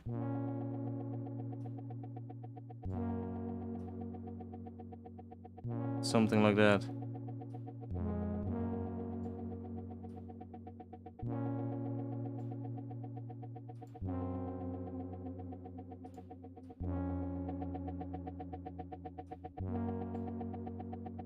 Something like that is how I made that main sound, but with a different sample, of course, so...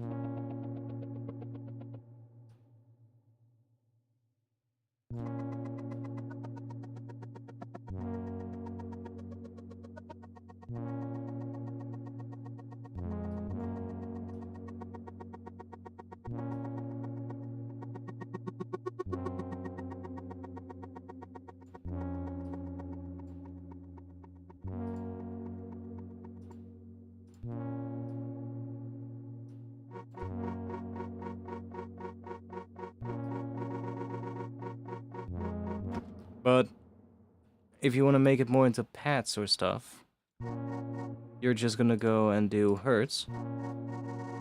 Go like faster. And then this is the random start position for the hertz. So you can see this is all connected to hertz, right? You can see that right here by that line. So the start position will give it random start position movement. So this position right here is going to move around for every one of those grains. So if we slow it down a lot,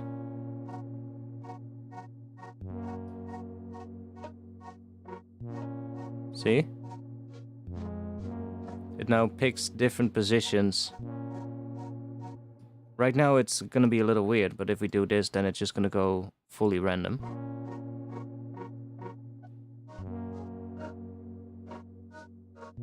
Just does random positions now, but this makes a lot more sense when you go quicker here. Because it turns it from this into something with a lot of... See, it's like...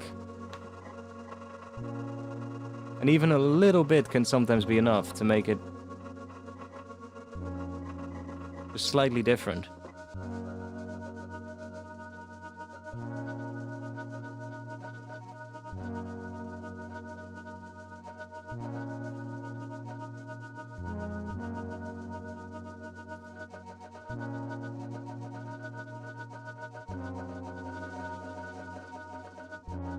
I have the time as well. I usually set that to a ratio so that you get like ratio of half or 1, so it stays in time with this one.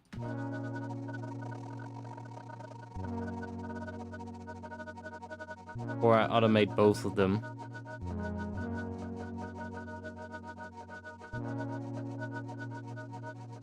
And then the pitch is obviously going to do the same, but to the pitch. So...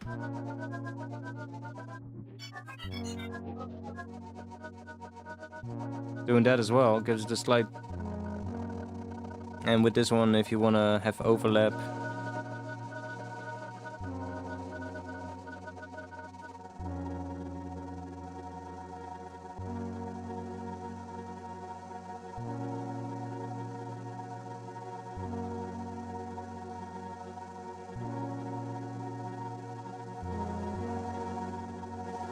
That's the volume shape for every grain. So the shape that it has. So it comes up like this and then goes back down again.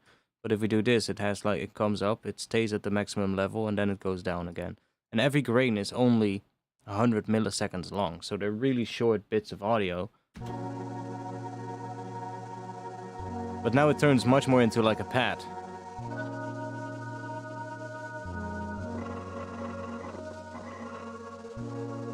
And it's all about finding the cool parts that sound cool, you know?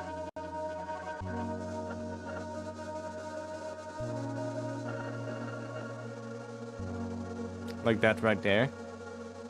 It's kind of cool.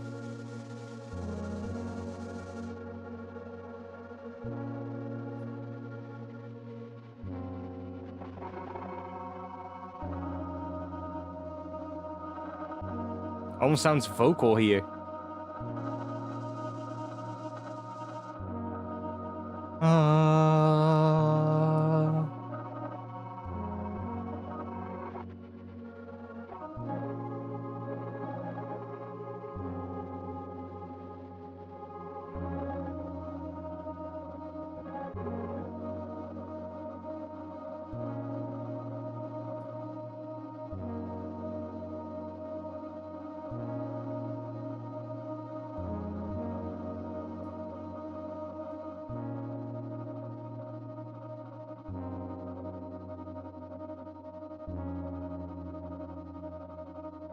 And this is the random density. So this controls the randomness of this one. So it gives that one random timings. So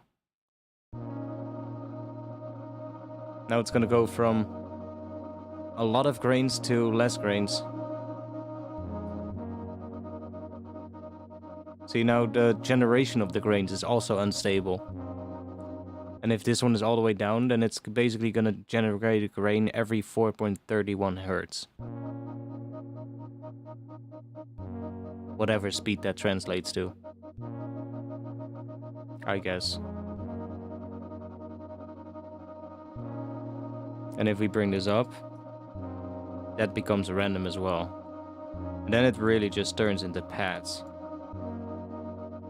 Or just glitchy stuff that is random.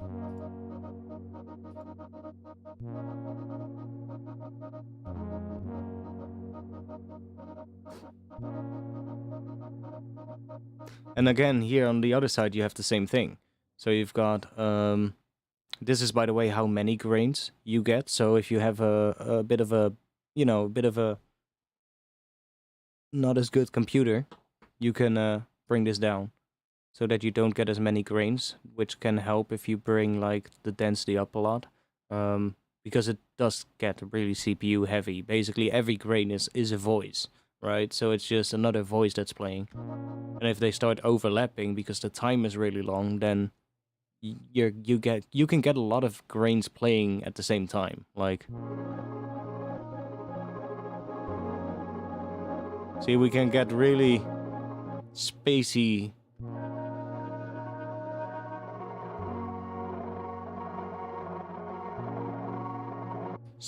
things.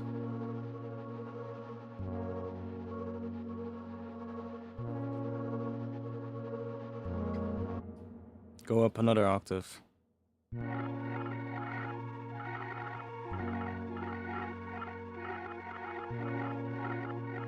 Give that randomness as well. Random volume. See, you get this all these are all randomizers, all of these. And this one is pretty interesting. This one, if it's all the way down, then the grains will be given the same value on the left and right speaker. If you have this up, then it gives all the grains a slightly different parameter for the left and right speaker. So it introduces a little bit of extra stereo width. And that does it for like when you do the randomizers. When you bring those up, then the width will also be sort of like, it will give a slightly different value to the left or right speaker, which is kind of cool. And kind of makes everything wider. It's pretty subtle, but does make it a bit wider. But I usually just leave that.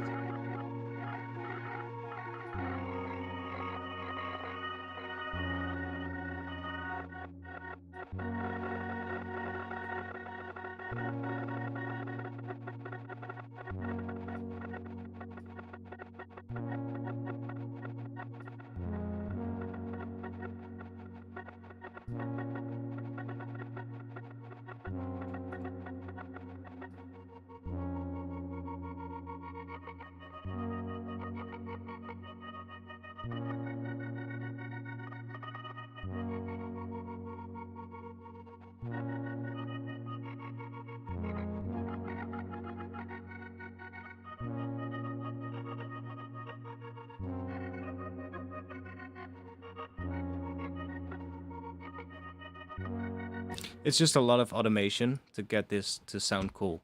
You want to really go in and automate basically a lot of things, like this time.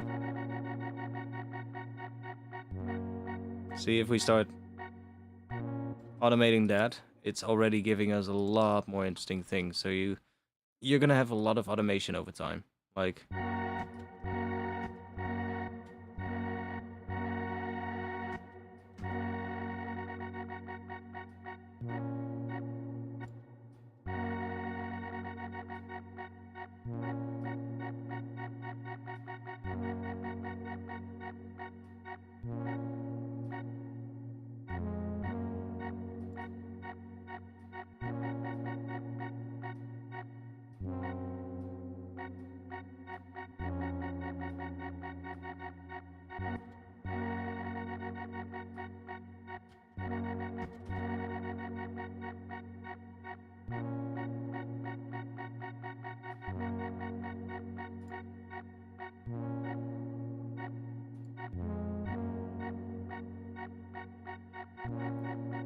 and then on the high one, on the fast part, you probably want to have the time of this one down a bit, so you get.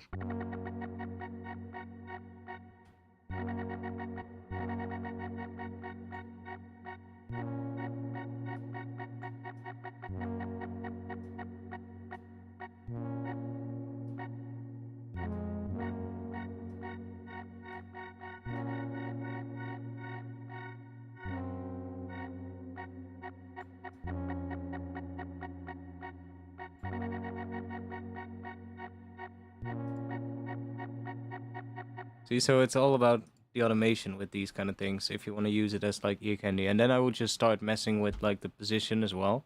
So, got that one. Because if we start messing with this, and then do, I don't know.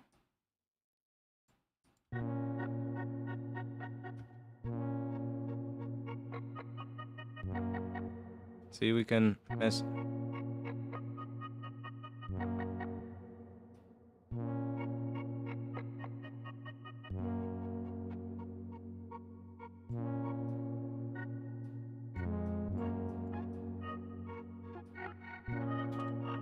Just random right now, but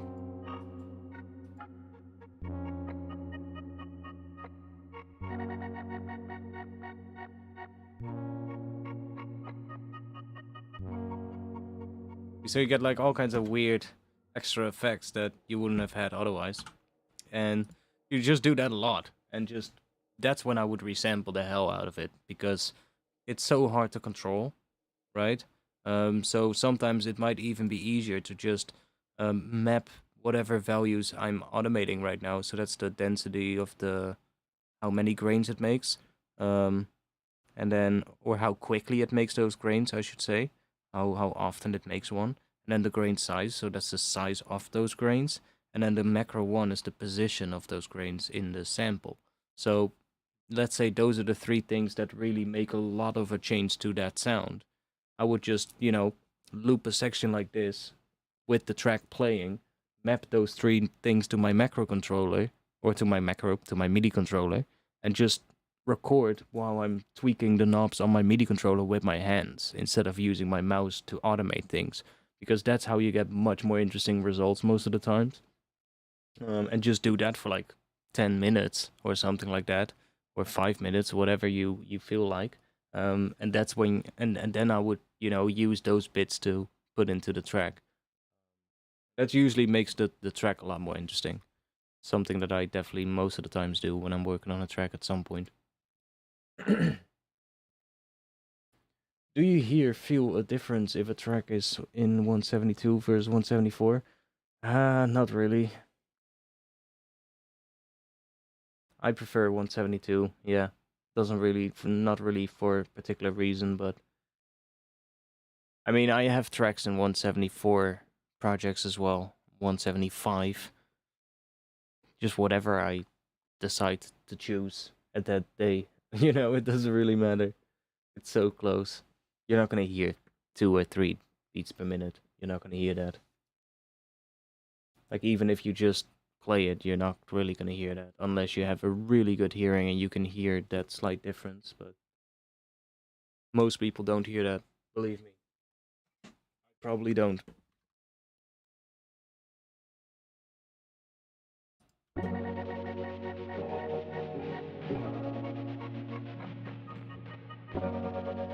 But you can already hear. It does sound kind of cool.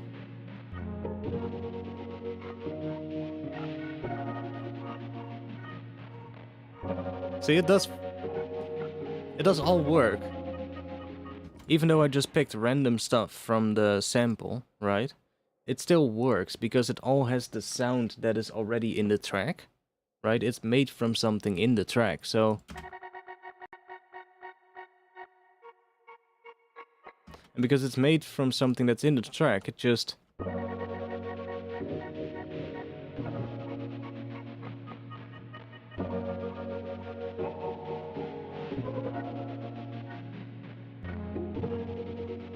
It just sits there and it works pretty well. And that's a pretty easy way to make, like, ear candy for your tracks. Using granular synthesis. I love the sound of granular stuff, but it doesn't even have to be granular synthesis. Like, it can also be Portal, like what I have right here, somewhere. Right there. That Portal, which is not a synth, it's just... But it's also granular. Like, Portal is also granular. It chops everything up into grains as well. But it doesn't do it as a synth. It does it as an effect, so it does it to whatever is running through it. But it's still granular. It's does the same kind of thing. It also creates these weird inconsistencies, and so basically now I've taken a sound that has been first chopped up into so I've taken a piano, chopped it up into FFT bins, which is just sine waves, basically. Individual sine waves, just chop them all up and then process those in like almost an image processing way, but it's FFT spectrum processing, which is it's such a fucking hard thing to explain to people, but believe me, it kind of looks and works like image editing, not like audio editing.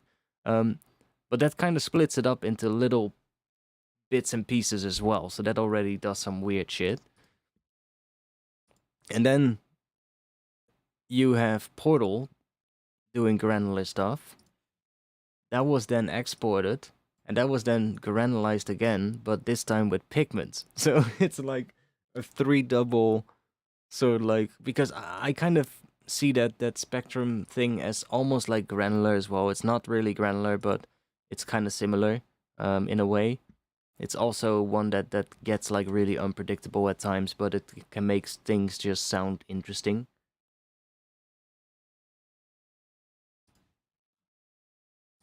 So yeah, and even then, like, you still get something usable after all that processing.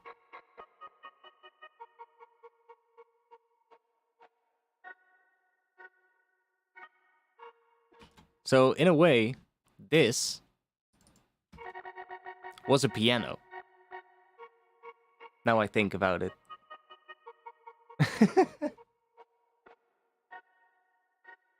I guess a piano and saw waves. This was in there as well. It was these two combined. But it kind of turned into...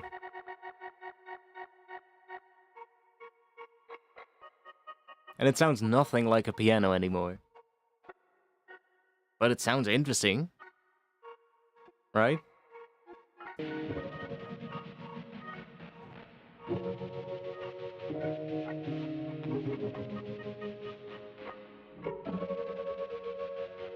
I might not even use these saw waves in the intro, honestly, now I hear it like that.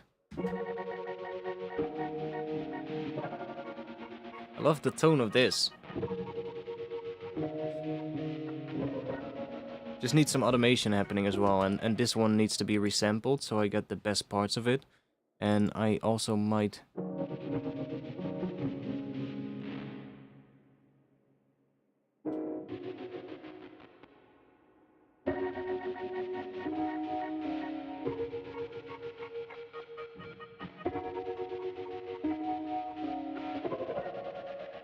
Super weird.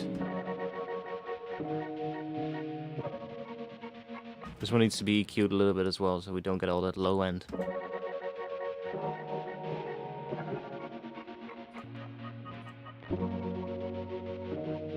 Maybe I'll just put like a sine wave underneath it, you know, instead of these saw waves.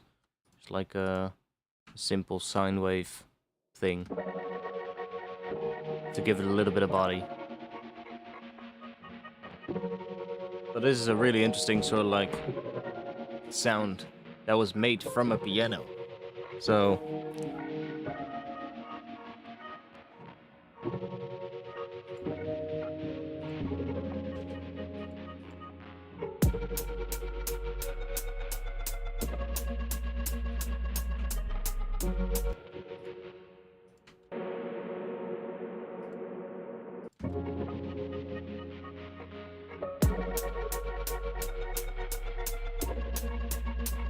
yeah, here this is pretty cool. If in this section, what I would probably want to do is this thing that I did here, that fast to slow. That sounds pretty cool. So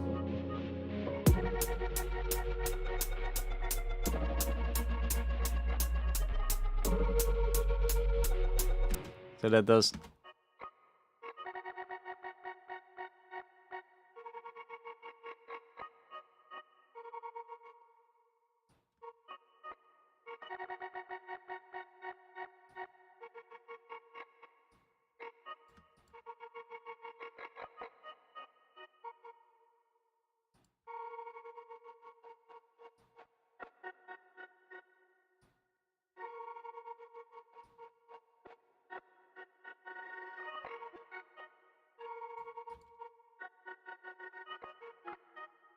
See, it's like a lot of tweaking, but you're gonna get such a nice sort of like ear candy bit for your track. And you don't have to use the entire thing either. Like, you can just make it like this and then later bounce it to audio and say like, okay, this little part here just doesn't really work. Just cut it out.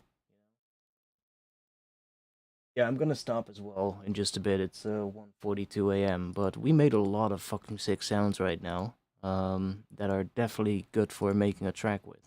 So I'm happy for tonight. This is good. I like the vibe of this intro. Even though the drop is not there, I know what the drop needs to do. That's a really good thing, because most of the time I'm actually struggling to figure out what the drop needs to do. But I know what the drop needs to do.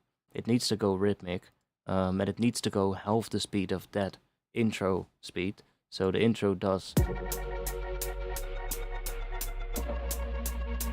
dotted 16ths, and then in the drop we are gonna go.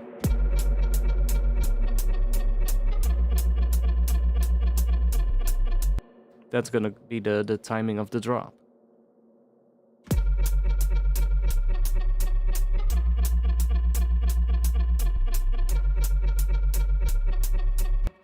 Dun, dun, dun, dun, dun, dun.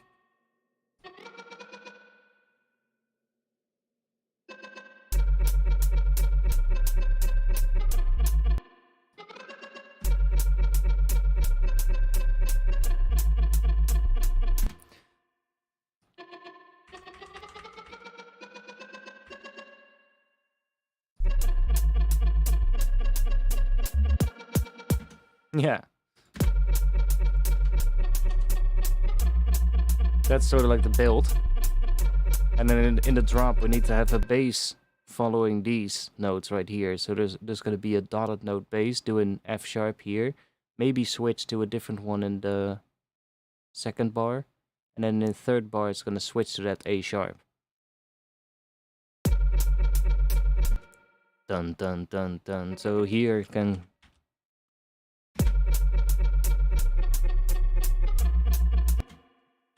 maybe go to D sharp.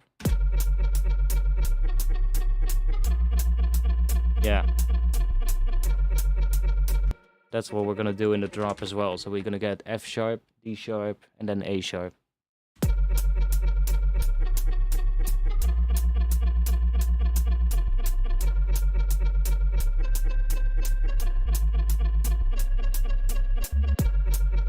So that's basically the drop figured out as well.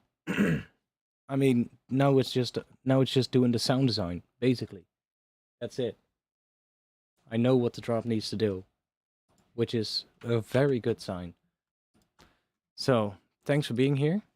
I'm happy with that.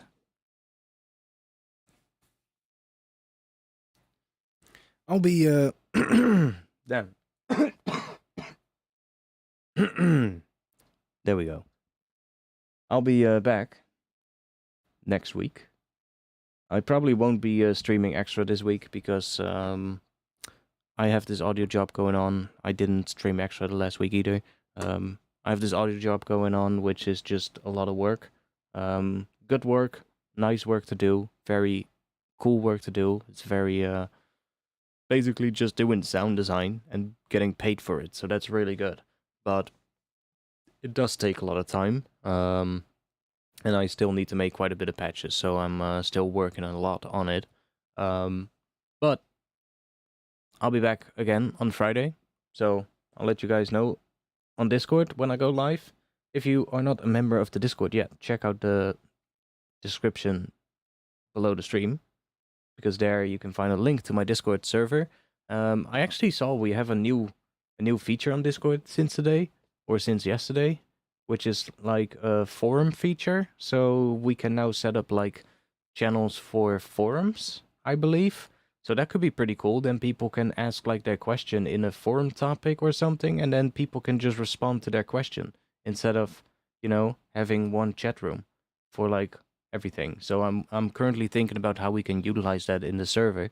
But I think for like the music production part, it could definitely be cool. Like have like, I don't know, have like a section called music production questions or something, and then people can just post their questions there, and then everybody can come in like, oh, hey.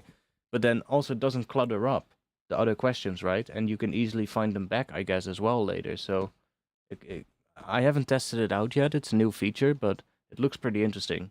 Kind of looks like old school forums, but then brought into Discord in a way. So I'm curious. Could be pretty good for the server, because we're kind of like a server where people also ask questions and shit, right? So so I'm gonna be playing around with that and seeing what all that is about and seeing if we can use it. But it looked pretty cool. If you want to help support, you know where the Patreon is, and if not, check the link in the description. You'll find the link to Patreon there as well. On there you can find all kinds of stuff, samples, presets. I posted a pack with presets for Vintage Verb today, so if you use Valhalla Vintage Verb, you want to have some extra presets, I posted it on there today, so if you wanna grab those, then you can find them there. That's gonna be it. I'll play this thing what we have right now, even though it's not too much, but I'll play it, and then I'll see you guys again next week. Peace.